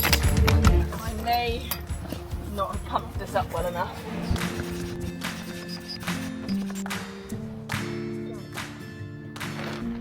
There we go, our beautiful camp bed. I am so much happier to be back at just like a grass campsite. I cannot tell you how much nicer this is than being on the Nullarbor, surrounded by so many flies. We just couldn't do anything. Where this is lush. You can just set everything up in peace, and I know we're going to be able to cook here tonight in peace. Do you know what I have noticed as a consistent across all of the campsites that we've stayed in so far, even the free camping spots? We seem to always be the only ones with an actual tent. Everyone else has all the gear. They've got trailers, or they'll have a rooftop tent, they'll have the awning, and I feel very inspired. I would love to have a setup like that one day, but I think it's obviously very pricey, and I think it's going to be a setup that we're going to have to like work up towards. I'm not so fussed about having a trailer, I don't think, but the idea to me of having a rooftop tent and a 4x4 that's just kitted out properly is very, very appealing. I've actually already been looking at cars in Sydney to potentially purchase upon arrival, but we will see how it goes. Finances are not great for me at the moment, because if you've been following for a few months, you may remember a couple of months ago I got hit with like an electrician and plumbing bill of almost £10,000, and that was the kind of money that I was going to use to help me in Australia, which I now don't have. And so I feel like we're just working on a big budget at the moment, but that's okay. That is life, that's normality, and I'm going to be sharing with you a lot of things that we are doing to try and keep ourselves on a budget, especially when we arrive in Sydney, which is notoriously a very, very expensive city. Oh my god, this campsite has one of these jumpy things, I don't even know what it's called. And there's no kids here yet. It's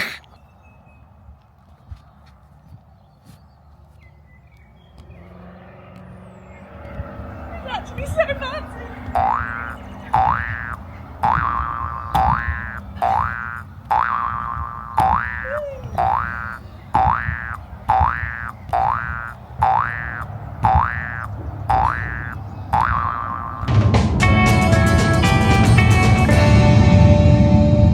We've just just got the afternoon in Mount Gambier basically, and I heard that there were a couple things that were just worth a visit, nice to see. And one of them is the Umperston sinkhole, or Umperston, and kind of crazy to know that this is even here, because I thought they only really had these kind of things, cenotes, some may say, in Mexico. The southeast is underlain by limestone known as the Gambier limestone, which formed 15 to 40 million years ago when the area was covered by the sea. Limestone provides a suitable medium for development of sinkholes and caves. Umperston Sinkhole, Little Blue Lake, the Cave Gardens and Engelbrecht Cave are examples of the effects of solution activity in the area.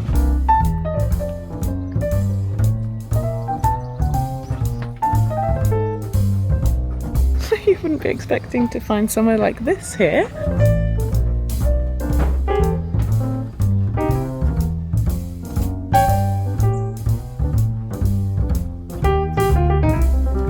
It's like a magical fairy tale wonderland.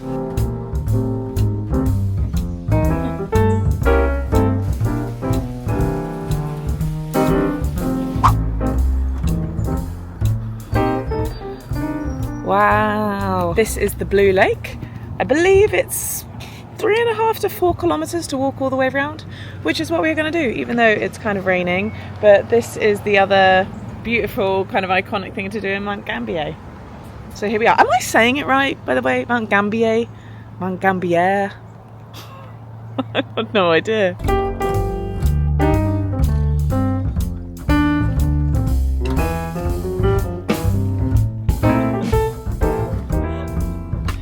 A hill that we're going up. I can only imagine that this must actually be Mount Gambier. There we go. Whoop whoop.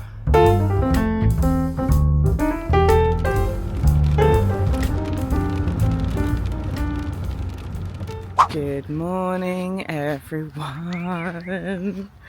Sorry I didn't film much last night. It was raining a lot, but we had a good setup. We set our blue tarp basically across everything, like across the cargo bag on the top of the car and across the tent, and so we actually had a very nice little dry night in our tent, all cozied up, looking at everyone's in their trailers thinking, oh, we can't be hard on ourselves like with our own setup compared to everyone else's, because not only obviously do they have big trailers where they can take as much as they need, and also it's super fast for them just like leaving in the morning. Like Ben was like, oh, they all left at like 8 o'clock, and I was like, yeah, because they can literally just hop into the driver's seat and go, whereas we have to pack things down, obviously. Not only that, but also we are relocating our entire lives. We have our entire lives packed into that car, as well as all of our camping stuff, and so of course it's going to be a bit harder and take us a bit long, but that's okay.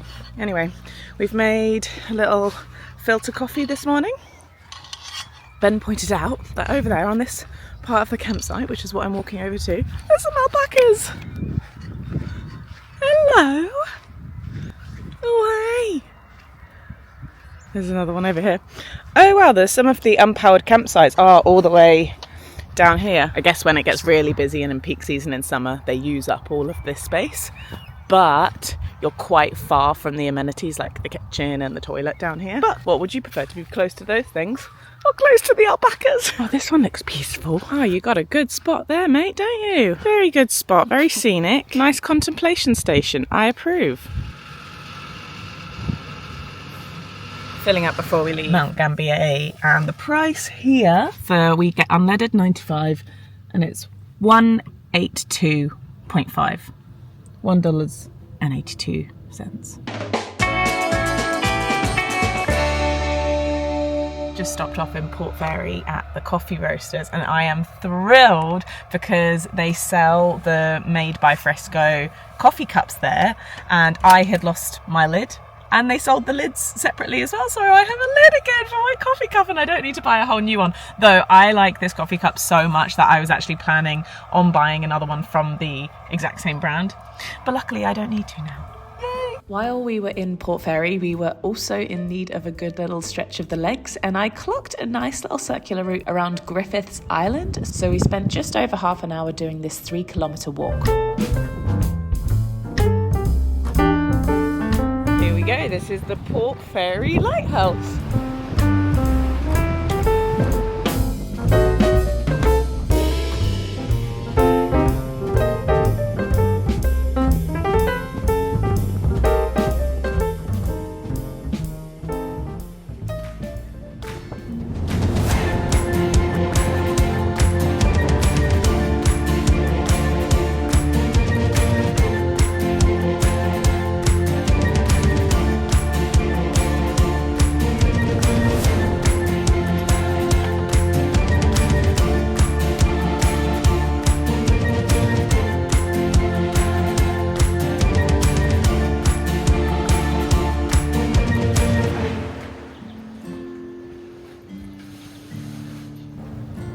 Right, I haven't done a long run since Esperance, so today's the day.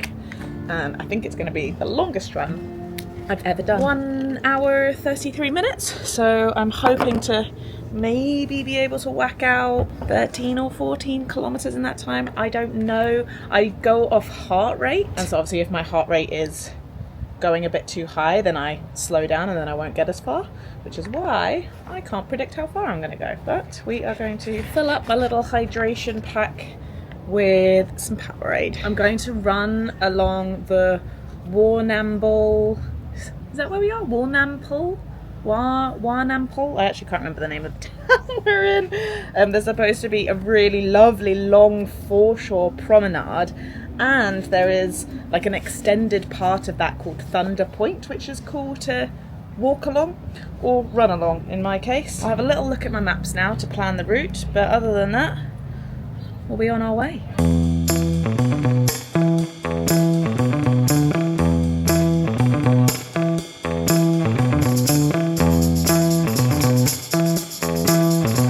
Almost on 5k, and I'm at a whale watching spot.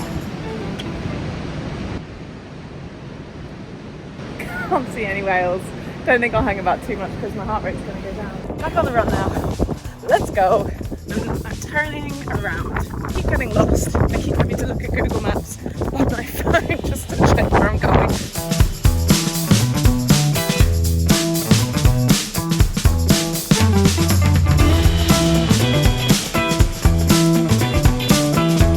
Oh, there may not be whales, but there are bunny rabbits. Hi. Cute. This is a hill. Kind of just plodding up the hills.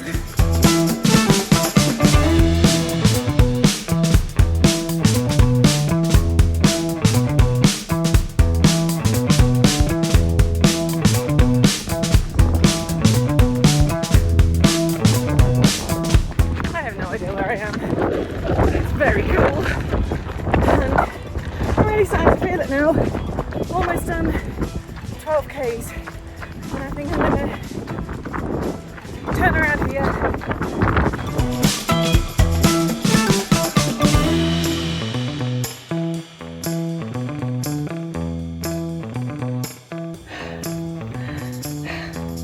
Carmen still says I'm maintaining after all that.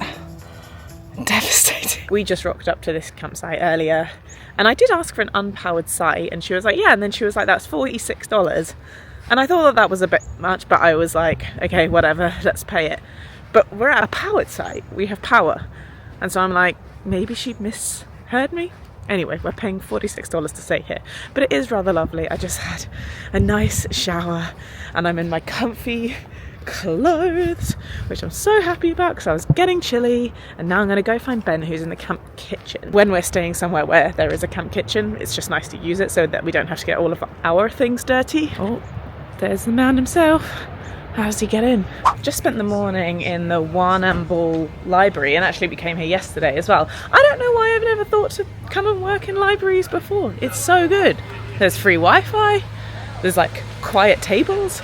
I can just get on with what I want. I don't have to pay for a coffee and things like this. I know some of you are probably library veterans and laughing at me right now, like going like, oh yeah, obviously. And yeah, why didn't I think of this before?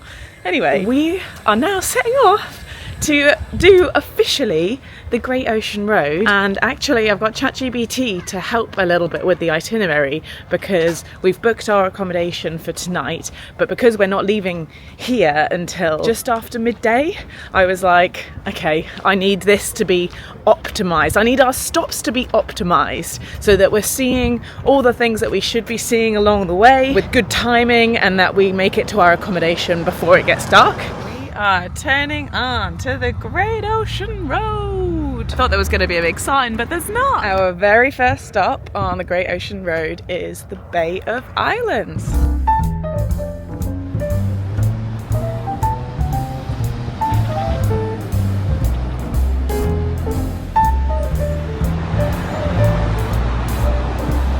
Oh, the waves are crazy out here. Apparently it is a particularly windy few days as well, so I think we'll be seeing a lot of that.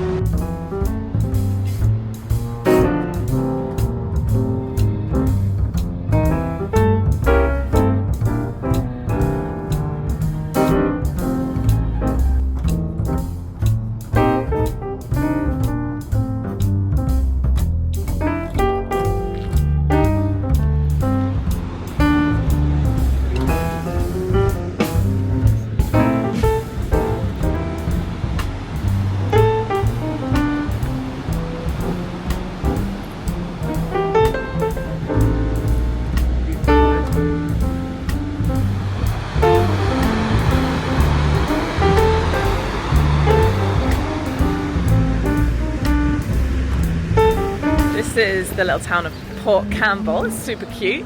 We're just going to stop and get a coffee here.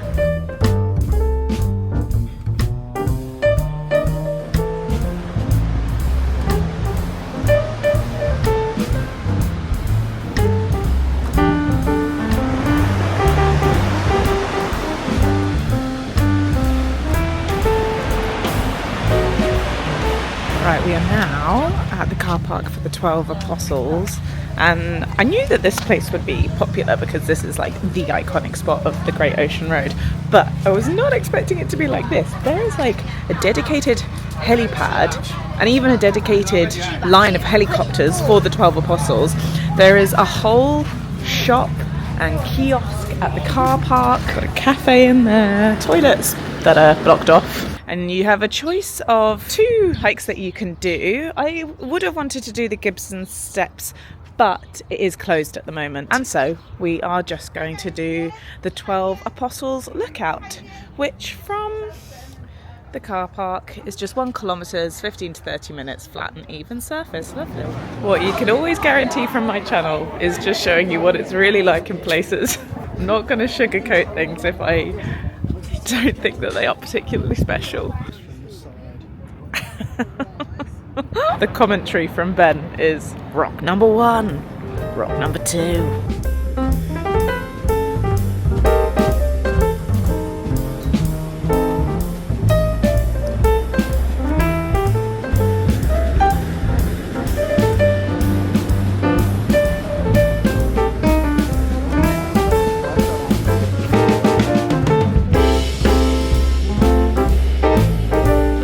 There's 2 apostles on this side. Which ones are these?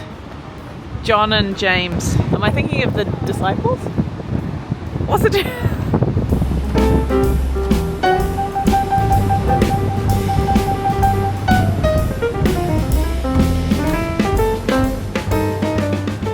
It looks like they're actually like doubling the size of this car park or this whole establishment.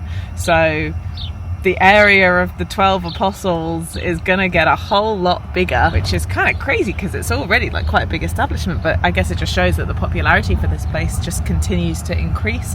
People from all over the world are coming to visit, and I gotta say, I think both Ben and I's expectations were very different for the Great Ocean Road than what we've kind of seen so far.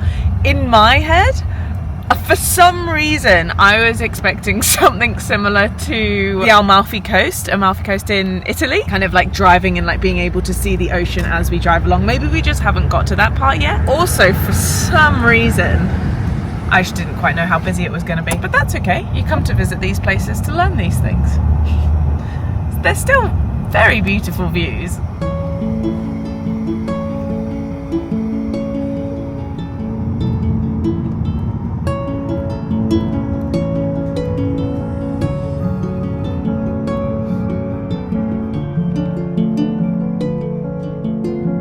We are now in the heart of Cape Otway National Park, and there was just one little walk here which I thought might be quite interesting on our way to Apollo Bay / Sugarloaf, which is where we're staying tonight, in a place called Sugarloaf. It's called Mate's Rest. This is Mate's Rest Rainforest Walk.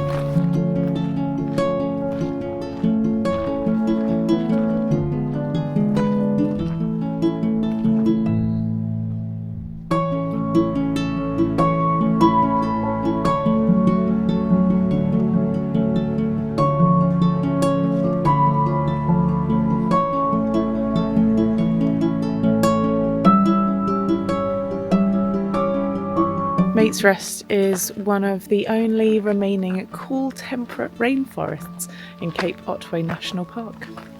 It's been beautiful. I'm glad we stopped through.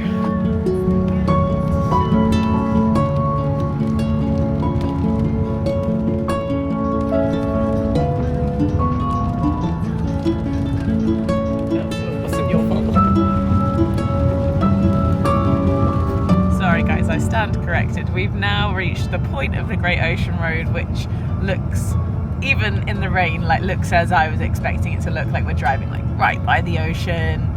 But it took to get past Apollo Bay to get to this point.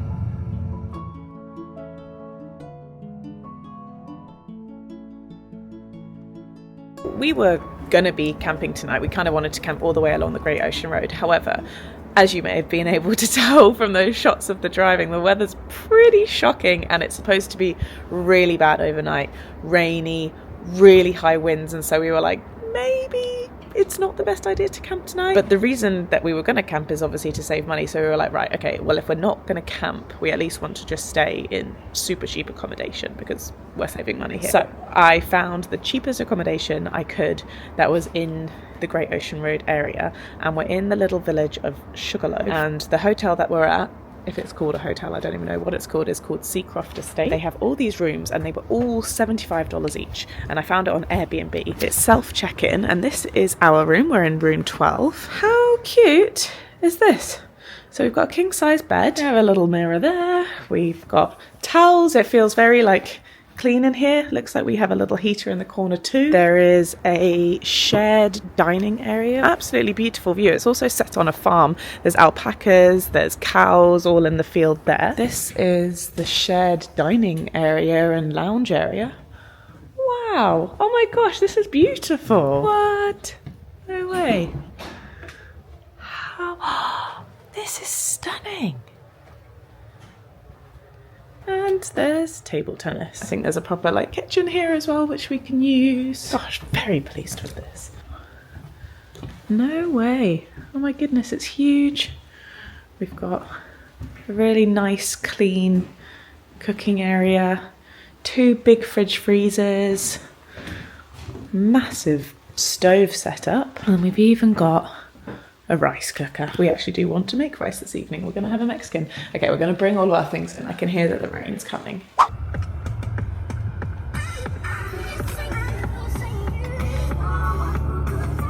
Good morning, everybody. Oh my goodness. The rain and the wind this morning was horrible. I didn't get any footage of it, but it was whipping up. We had the tarp on top of the rooftop. I was going to say rooftop tent, I wish, on top of the rooftop car bag. It was just flapping about. I had to go out in the wind and try and retuck it under to keep our rooftop cargo bag as dry as possible. Even though it is water resistant, it's not fully waterproof, and so I just like to have the tarp covering it when it is raining. We were gonna make quite a few stops on the way to Melbourne this morning because we are still on the Great Ocean Road. Now, although it's not raining now, it is still a bit windy. Because of that, we've decided that we're probably just not going to stop too much, and we're just going to make a beeline to Melbourne. However, it is still along the Great Ocean Road, so I do still think it's going to be a beautiful drive, but we've got about 2.5 hours and then we'll be in the city.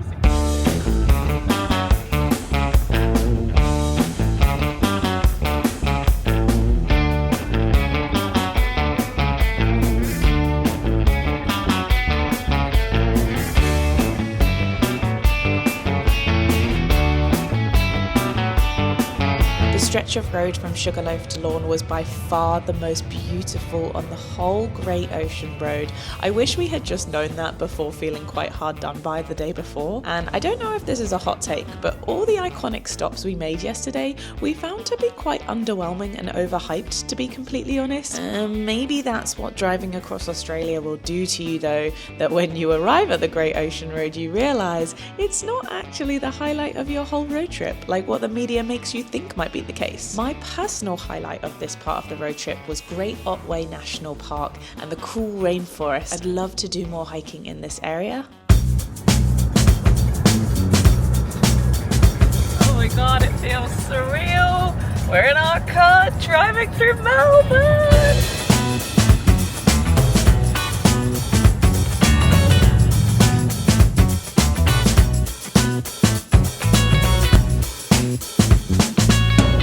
We are absolutely starving after coming in from the Great Ocean Road. So Ben just picked up very quick, cheap Chinese from around the corner. What was it called? Fortune Alley. Fortune Alley.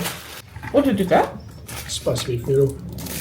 We actually haven't had a takeaway this whole trip. As we've been kind of roughing it on the Great Ocean Road for the last 3 nights, in our true road trip style, we were like, okay, we've reached a city. We want to stay somewhere nice and civilized, and that we have done. We've just arrived at Bounce Melbourne, which is right in the middle of the CBD. I've stayed in Bounce hostels before, and they are super plush. We're so happy to be here. So let me show you around our room and actually all around the whole hostel. I'm going to start with the highlight of this room, which is the view, and also just shows you how central we are in the city. Yep, that is a gorgeous view of Flinders Street Station that we have from our massive window. If you don't know, this is Australia's oldest railway station. It opened in 1854, and as well as it being a cultural and architectural icon, it is also the symbolic heart of the city, as nearly every tram and train route connects here. So it's a pretty big deal, and it's a pretty great thing to be right next to. Anyway, moving on. In our room, we have this gorgeous bed, and I am so pleased to have this desk where I can get some work done. We've even got a lovely little coffee station in here too, and I love that the private rooms here all give you space and some hangers to hang some of your clothes and a full-length mirror. It's really lovely to have a little ensuite here as well with complimentary toiletries. We love to see it. They also have some private rooms here without the ensuite that have the same incredible view, and sometimes these are as cheap as $90 a night. Isn't that insane? Such good value for money. And if that's not enough space, they actually have larger size suites as well with sofa and lounge area, and the Bounce dorm rooms are without a doubt the best in Australia. This is where I would be if I was solo travelling. Every bed has not one, but 2 universal plug sockets, a small shelf and a light at the head of the bed. Then at the tail of the bed you have a large locker with another 2 plug sockets inside and 2 USB ports. You have a personal sliding drawer underneath the bed for your packing cubes, and last but not least you have a blackout curtain. Mic drop. Just stunning, no notes. There are mixed dorms as well as female-only dorms, and there are communal bathroom blocks on every floor as well as communal disabled bathrooms as well. Something which really draws me to a hostel these days is when they have a co-working space, and here they have a co-working / cinema room with beanbags, but they also have these work booths in the dining area which are so good to have in hostels to have some quiet private space for phone calls or just for a bit of work. But more about that dining room, there's loads of space to relax in here. You've even got a pool table, plenty of pantry space and fridge space, and of course a fully equipped kitchen. They even have ovens in this one, which is quite rare for a hostel. And guess what? You even have a view of Flinders Street Station while you're washing your dishes. What a treat. The incredible guys at Bounce have given me a discount code for you guys to use to get 5% off your stay when you book direct using my code BANANAS. And we all know you're probably going to forget that. And so whatever you're using to plan or research your trip to Australia, whether a backpacking trip or a working holiday visa, make sure you write that discount code down so that when you are ready to book your accommodation in Melbourne, you remember that you've got this sweet deal. It's raining so much.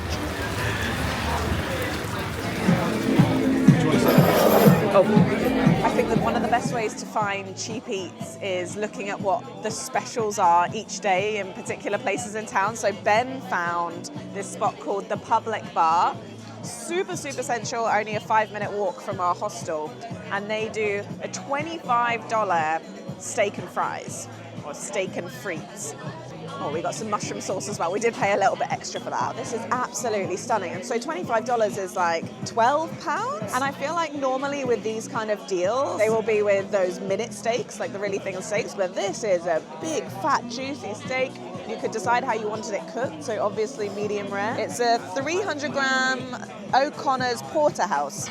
with garlic butter salad and fries. Usually $46 here for this dish. That's insane. But on Wednesdays, $25. It's good vibes in here as well. It's kind of crazy the difference between Melbourne compared to where we've just been in Perth and even Adelaide.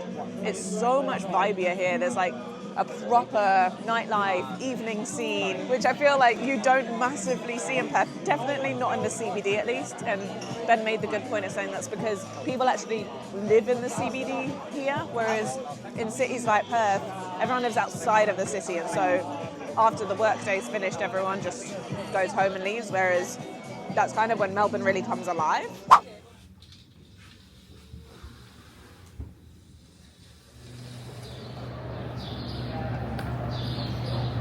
Now, as you may or may not know, Melbourne is very famous for its coffee. It's supposedly got some of the best coffee in the whole world. And so over the next few days, we want to test out a few very highly rated coffee shops to get some really damn good coffee. Of course, the first coffee shop that Ben has picked, there is a 10-person line out the door. We're going to be here a long time. This is called Patricia's Coffee Roasters.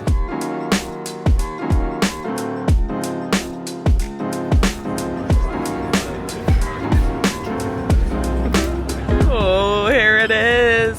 Very nice. I want to get a photo of it as well. You have to. Can I get a taste test? Yeah, you fit in here actually. I feel like the brightest person in Melbourne. Everyone dresses very dark here, especially at 8 a.m. on a weekday.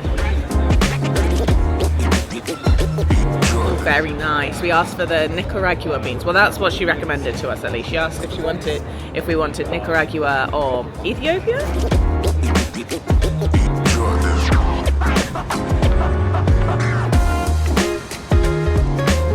On an interval run today, 10-minute warm-up.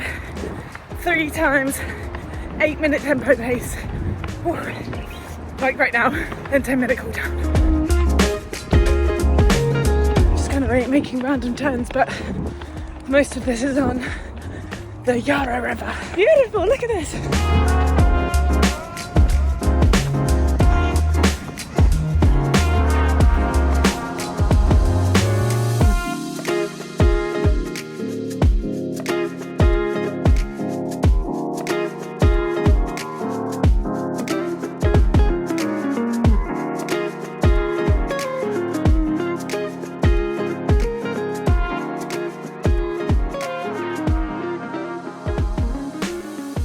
Not really the biggest fan of Reformer. However, this class was only 6 credits on class pass, and I was looking to kill some time because Ben needed the room for an interview, which is exciting. And so I was like, what's close by on class pass? And there was Reformer Pilates. So anyway, glad I went. Still not my favourite form of exercise, but that's okay. Got my run done today, so I did like my intense exercise. And now, honestly, I just need to get a little bit more work done at the hostel. For lunch, we've come to the Paramount food court in the Paramount Centre, and there's a bunch of like Asian street food stands. And so I went for a good old Penang beef curry from the Thai street kitchen. This was $18. Oh, very tasty. So they said this one wasn't spicy, but it's definitely a bit spicy. It was a realisation this year in Thailand that this was my favourite dish to get in Thailand or in Melbourne. Well, a rare occasion where we're getting dressed up. Hi, sorry, I just want to say it is not lost on me that our dressed up outfits are in fact exactly the same as our regular outfits. I literally just blow dried my hair, and this is actually a big wake up call that it's time for me to buy some actual dressy outfits. Now we're going to be in cities. Okay, thank you, resume. We haven't been on a night out since like the start of this road trip. In fact, like since arriving in Australia, I haven't been on a night out at all. But tonight, Bounce and Batmania are putting on like a sunset boat party. So we're gonna go downstairs and we're gonna go have pre-drinks in Wax, which is the underground bar of the hostel, and then we're gonna go on a boat party.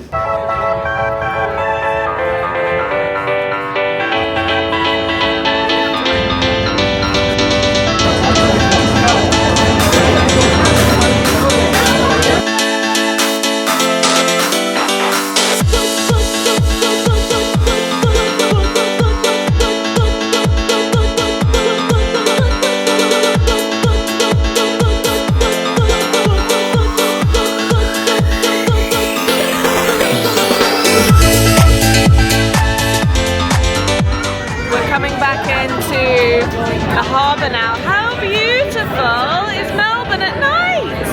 Look at all those reflections. That's amazing. I have had a few GTs, but it's still amazing. We are just getting the tram back from Docklands, where we got off the boat, back to Bounce. And I actually had no idea until right now that there is a whole free tram zone in the centre of Melbourne. That's so cool, you can just get the tram for free. London could never do things like this, like what the hell? Good morning, feeling a little bit worse for wear this morning, but we're walking down Burke Street and we are going to check out another coffee shop this morning. So this one is called Pellegrini's. I don't exactly know how Ben sourced the information for all these coffee shops that we're going to, but apparently they're some of the best in the city. So I'm excited, and once again, I'm very colourfully dressed and feeling far too colourfully dressed for a weekday in Melbourne. Oh, okay, apparently Pellegrini's is not the best, it's just one of the originals, which is why we are going to visit this morning. Oh yeah, this place is old school. So cute.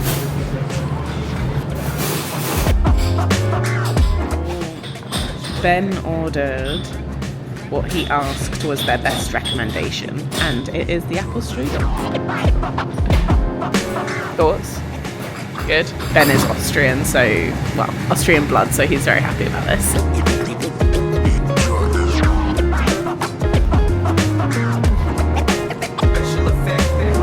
It's good.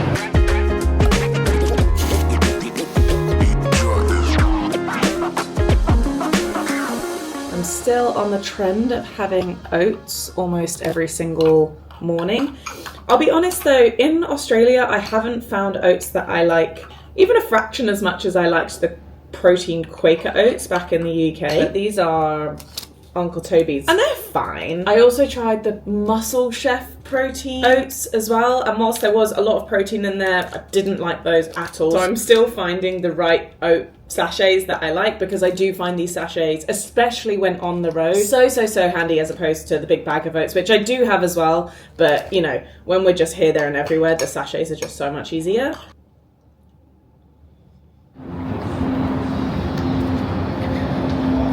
The express lunch till 3 p.m. Are we on time? Oh yes, it's 2 p.m. That's good. So on the cheap eat finds for lunch today, we've come to the Hof Brauhaus in Melbourne because they have an express lunch menu where you've got currywurst, bratwurst, sausages, schnitzel, all on the menu for under $20, which is pretty good. And I was quite torn between the chili cheese kransky and the currywurst, but in the end I asked the waitress and she said definitely the currywurst every time. So that's what I've gone for. This was $19. Oh, that's so good. It's so warming, it's so hearty. That's what I really wanted. Well, to be fair, I actually said to Ben that I wanted pasta for lunch, but he said, well, why don't we just make that in the hostel for dinner? And I said, good idea. So we're going to do that a bit later. Ben's upgraded his meal for an extra $6. He gets 300 mils of, what kind of beer is it? German. It's a German beer, doesn't matter which. Yeah, top one, full fare. Top up Mikey money. So to buy a Mikey card, which is like the Oyster card in Melbourne, it costs $6, and then you do pay by credit card. Put how much you want on it, $10, and then you literally, that's how you get it in these machines. We're just outside Flinders Station. I did Google if we could use just like our normal contactless cards on the trams here, where, you know, when you're outside of the free tram zone, and it said no. It said that it's something that they are going to be implementing in 2026, but you do need a Mikey card.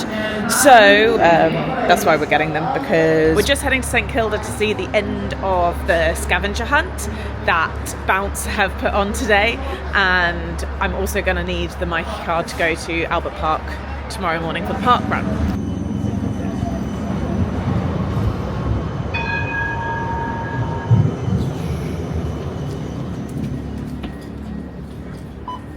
So we're in Roma St Kilda, which is where the scavenger hunt ends, and all the teams are going to be coming in here at the end of the day after getting all of the tasks done, and there are so many prizes that Phoebe has just run me through. We've got Puffing Billy that goes through the forest out in the Dandenongs, which is just outside of Melbourne. 3 nights on Magnetic Island, Airlie Beach, Brisbane. the Great Ocean Road, which you just did as well. Travel voucher with Brisbane. Bar tabs for our lovely bar. If I was a solo traveller right now, I would 100% have signed up to the scavenger hunt. It is such a good way to meet new people, get out in the city, do something new, explore, and just make friends, to be honest. Because, you know, if you arrive in a new city for the first time and you've never met anyone, like, what a better way to make new friends as a backpacker. 130 points. TP! Woo! That has won gets a bar tab to stand right here.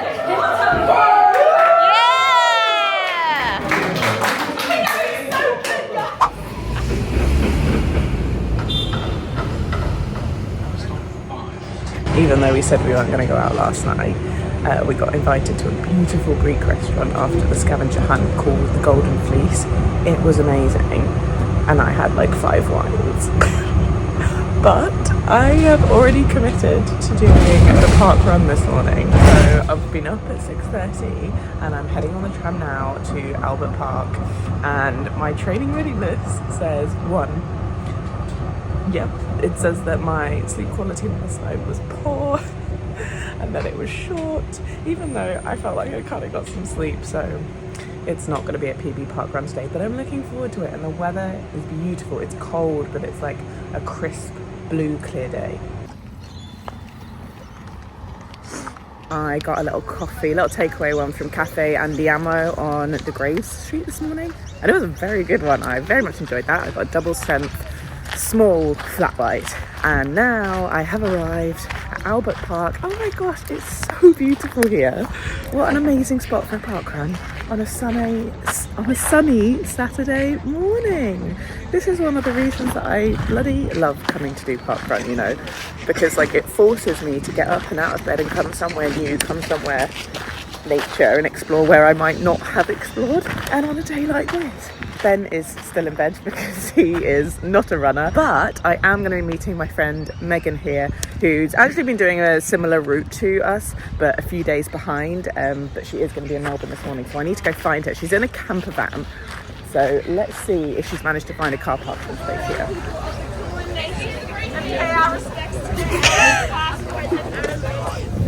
Okay, start the run. Alright, she started. Everyone else has started. We've started. Hello, hello. Hello, hello. I think there is almost 800 people here. One from eBay. Yeah, so far we are.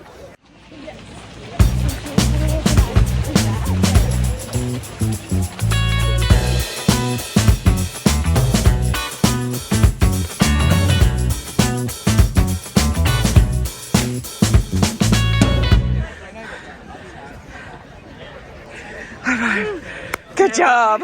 Honestly, considering the circumstances, we're really happy with that. Our average pace was 6:41, but we were just chatting the whole way around. Putting the wheel to rights. And we did some really good negative splits.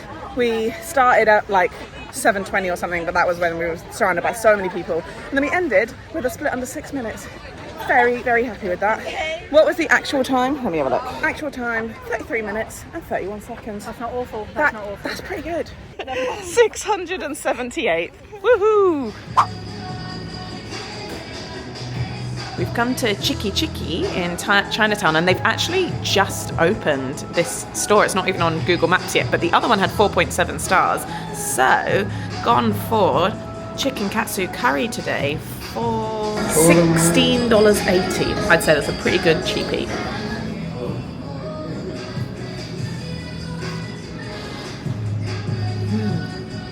Very good.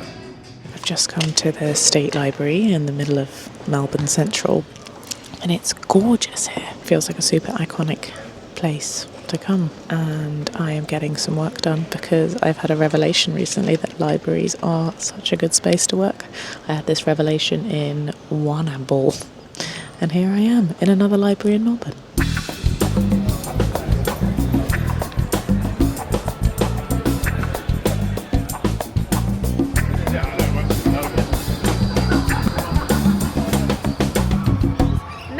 We're staying in St Kilda, which is known to be like the backpackers' haven of Melbourne, and although I've been to Melbourne quite a few times, I've never really been to St Kilda properly. I've never explored it properly. I don't really know it. And so that's what this weekend is going to be all about. Now, if things look a little bit weird around me, it is Halloween tonight, so quite a lot of people are dressed up. Ben and I just went for dinner in a place called Quan 88, had a nice Vietnamese, kind of a cheap eat. I think my meal was $19, and that was for a noodle soup with wonton and barbecue pork. It was delicious, actually. But now just walking back to our hostel at sunset, and it's so pretty. Here's Luna Park, the iconic. And the sunset is just up there. How beautiful.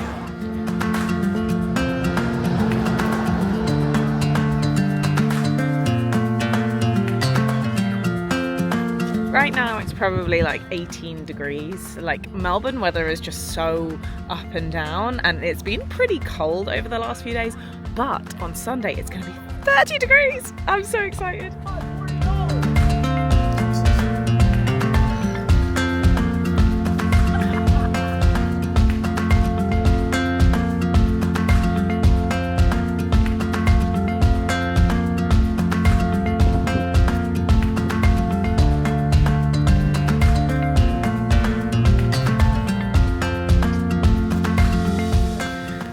The end of the pier, and you can see penguins here, but I don't know if we can just see them or if it's just a ticketed thing.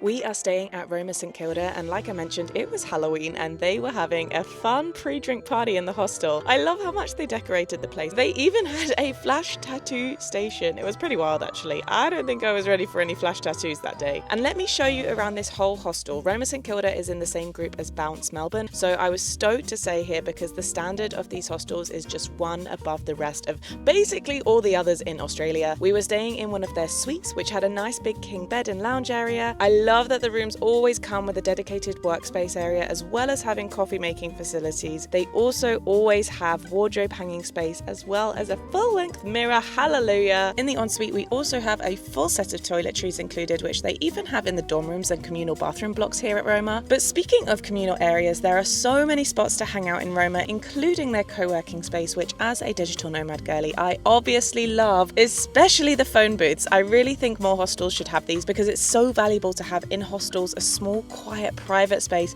where you can make phone calls and not feel like you're bothering anyone else. Anyway, how cool is the rooftop here? It has a bar and yet another place to hang out and meet people. Of course, there is a nice full-size communal kitchen to use, which is kept immaculately clean with plenty of pantry space and some nice big fridges. I noticed there was even this little book exchange in the dining room, which is super cute. I do have a discount code for the Bounce Roma collection. Use bananas when booking direct and you'll get 5% off. So make a note of that for when you're ready to book your Australia accommodation, because I can promise you these are the best hostels in Australia.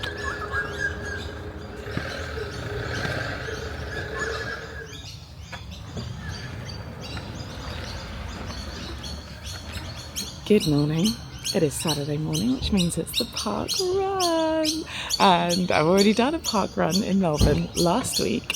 I did the Albert Melbourne Parkrun, which I feel like is the biggest and the most iconic, dare I say. Anyway, so we're doing a different one this week. I decided to come to Studley Parkrun, mostly because it was like the next closest, but also it looks really nice. I do think it's going to be hilly, so not a fast parkrun, not that I'm in the mood for that at all, but I think it's going to be a beautiful one. I feel like we're in a very naturous area and only like a very short ride away from the CBD of Melbourne.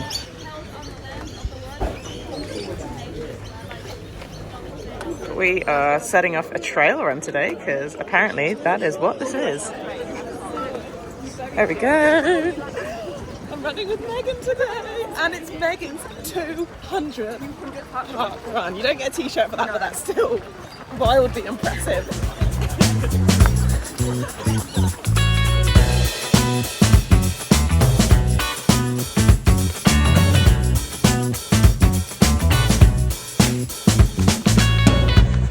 Almost at the end.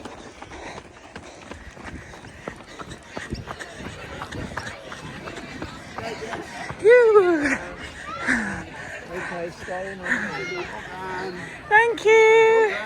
Thank you. Oh, 206. Oh, this is cool. Woohoo, we did it. I think in like 34 minutes? Yeah. Which I'd say is pretty good considering there's a fair bit of elevation. Very hilly. And now we're at the Studley Park Boathouse for a coffee. Ah, she's got a coffee and I've got mine in my keep cup. Are you excited? We've come into a place that I had starred on my Google Maps. I actually can't remember who recommended it, but it's called Musfelix. I've gone for some fritters of some description. It's like a fritter salad. And Ben's gone for the Benny, which was like potato gratin, hollandaise, poached eggs and beef brisket. It looks delicious. And how does it taste? Kind of cold. Oh no! Mine is very tasty. And this is like our one, I guess like bougie brunch in St Kilda, because although we're on a backpacker budget and I want to do the backpacker thing, sometimes when there's a really nice brunch spot that's by the water, I want to check it out.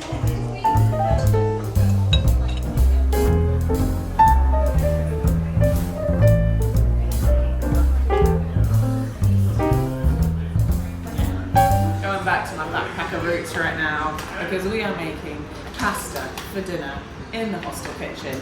Picked up this beef ravioli. This was kind of unnecessary, but I really fancied it. We picked up some chorizo, we got some Romano tomatoes on offer for $3, and then we got some cream cheese, the cheapest and finest stuff from Woolworths. So we spent a total of $20 for the two of us for dinner, which I'd say, well, it's not ridiculously cheap, but I don't think groceries are ridiculously cheap in Australia, and I think we could have done this cheaper, but I'm pretty happy with how this is going to go.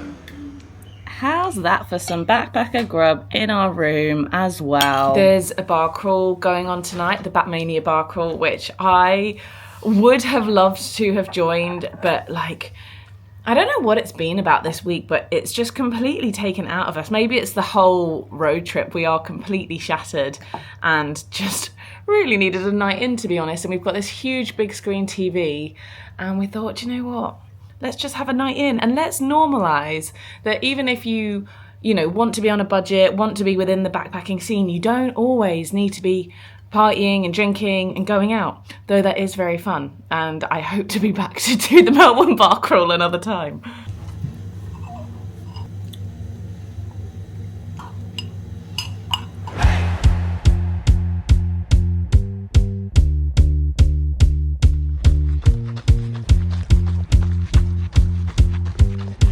I basically just completely shoved food down myself this morning because I had to, because it's going to be really hot today in Melbourne, like 31 degrees, and I have a long run to do, so I was like, I'll better do it before the sun comes up. So I set off just after 6 a.m. I'll be finishing just before 8 a.m. But how beautiful is this? So the route I'm taking, I'm going to go all the way around Albert Park, which is actually where I did the parkrun last week, and it would have made so much sense for me to do the Albert Park route yesterday because Roma St Kilda is right by Albert Park, but I didn't want to repeat it, which is why I went to Studley. Anyway, so nice to come here again. So I'm going to go all the way around the lake and then I'm going to head onto the Esplanade and see how far down the Esplanade I run before my time runs out.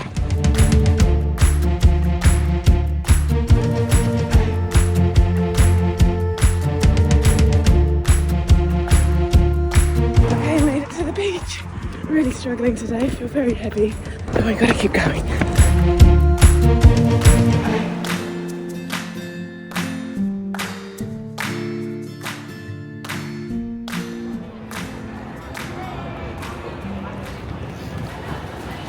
So after my run this morning, I went into the CBD and out with my friend Rochelle. We went to Public Bakery and I got a pistachio Corona.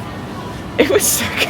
They had so many pastries in that bakery. And then I met up with Daryl from Welcome to Travel and we filmed a video together, which you may be seeing on the channel very soon. It's about reacting to TikTok advice about Australian working holiday visas. So it was a really fun one to film. And then to be honest, I just crashed in our room.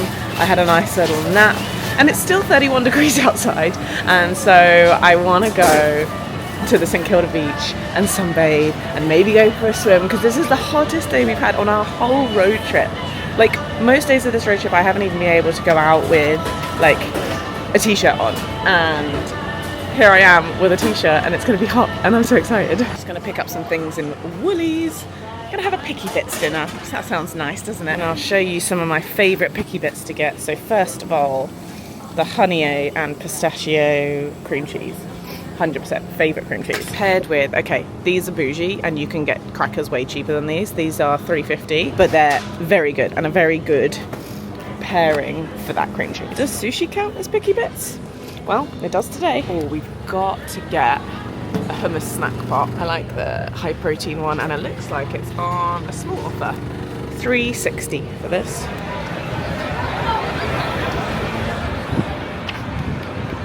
These are the beautiful Katani Gardens. Lovely sunset spot, or lovely picnic spot. I want to go on the beach though. I want to swim.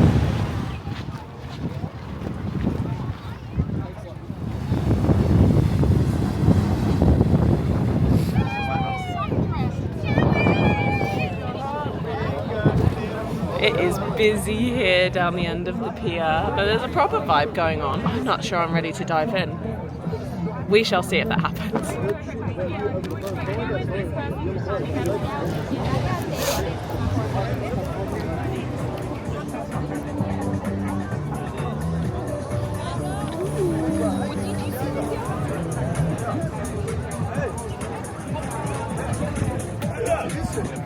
you know what? It was really refreshing, but I've had a faux pas. Oh. Sliced my toe open. Well, I haven't sliced my toe open, it's just, ooh, that does not look good at all. It's not very deep, and I was under the impression it was deeper than it is, so I'm actually glad I landed feet first, because I would not have liked this injury to have been on my head. Ooh, it's really sticky. I think that could be slightly worse than you think, mate. Well, that was a very abrupt ending to our little beautiful time at the pier, unfortunately, though I feel like that is just that brings me back to my old school backpacker days, like just having like split opening toes from backflipping off things, more so in like Southeast Asia. But I was like, I can't believe this is happening right now. I had a little cry, and Ben went to the chemist warehouse to grab some like antiseptic and plasters and get them on my toe as soon as possible. And now it's wrapped up, and I hope I make a speedy recovery, because that would suck for it to stay painful. I've had some painkillers as well. But anyway, we're just back in the room, gonna have a chilled night, and we're gonna hopefully get this big screen TV turned on, because that's gonna be lush as well. We left Melbourne at 7:30 a.m. when it was absolutely chucking it down with rain, because we were doing the drive to Sydney all in one day. Just look at that on Google Maps, over 700 kilometres to go on one singular road. Our initial plan was to spend a few days taking the coastal route to Sydney, but after the extra time we had in Melbourne, we were kind of just ready to finish our time on the road. I also figured that since Sydney is going to be our new place to settle, I will easily be able to do weekend trips to all of these lovely places on the coast between Melbourne and Sydney, so why try to rush them now? So it took us about 11 hours, including rest and fuel stops, to make it to Sydney, and my god, it was raining even worse there than it was in Melbourne that morning. But what a relief that we finally made it. Just like that, we have completed our road trip across Australia, driving over 5,000 kilometres from Perth to Sydney, and it's now time to start our new lives. I have so much to share with you already, but I'm going to save it for the next video. I really hope you guys enjoyed this video and this series, and I will see you in the next one. Bye bye!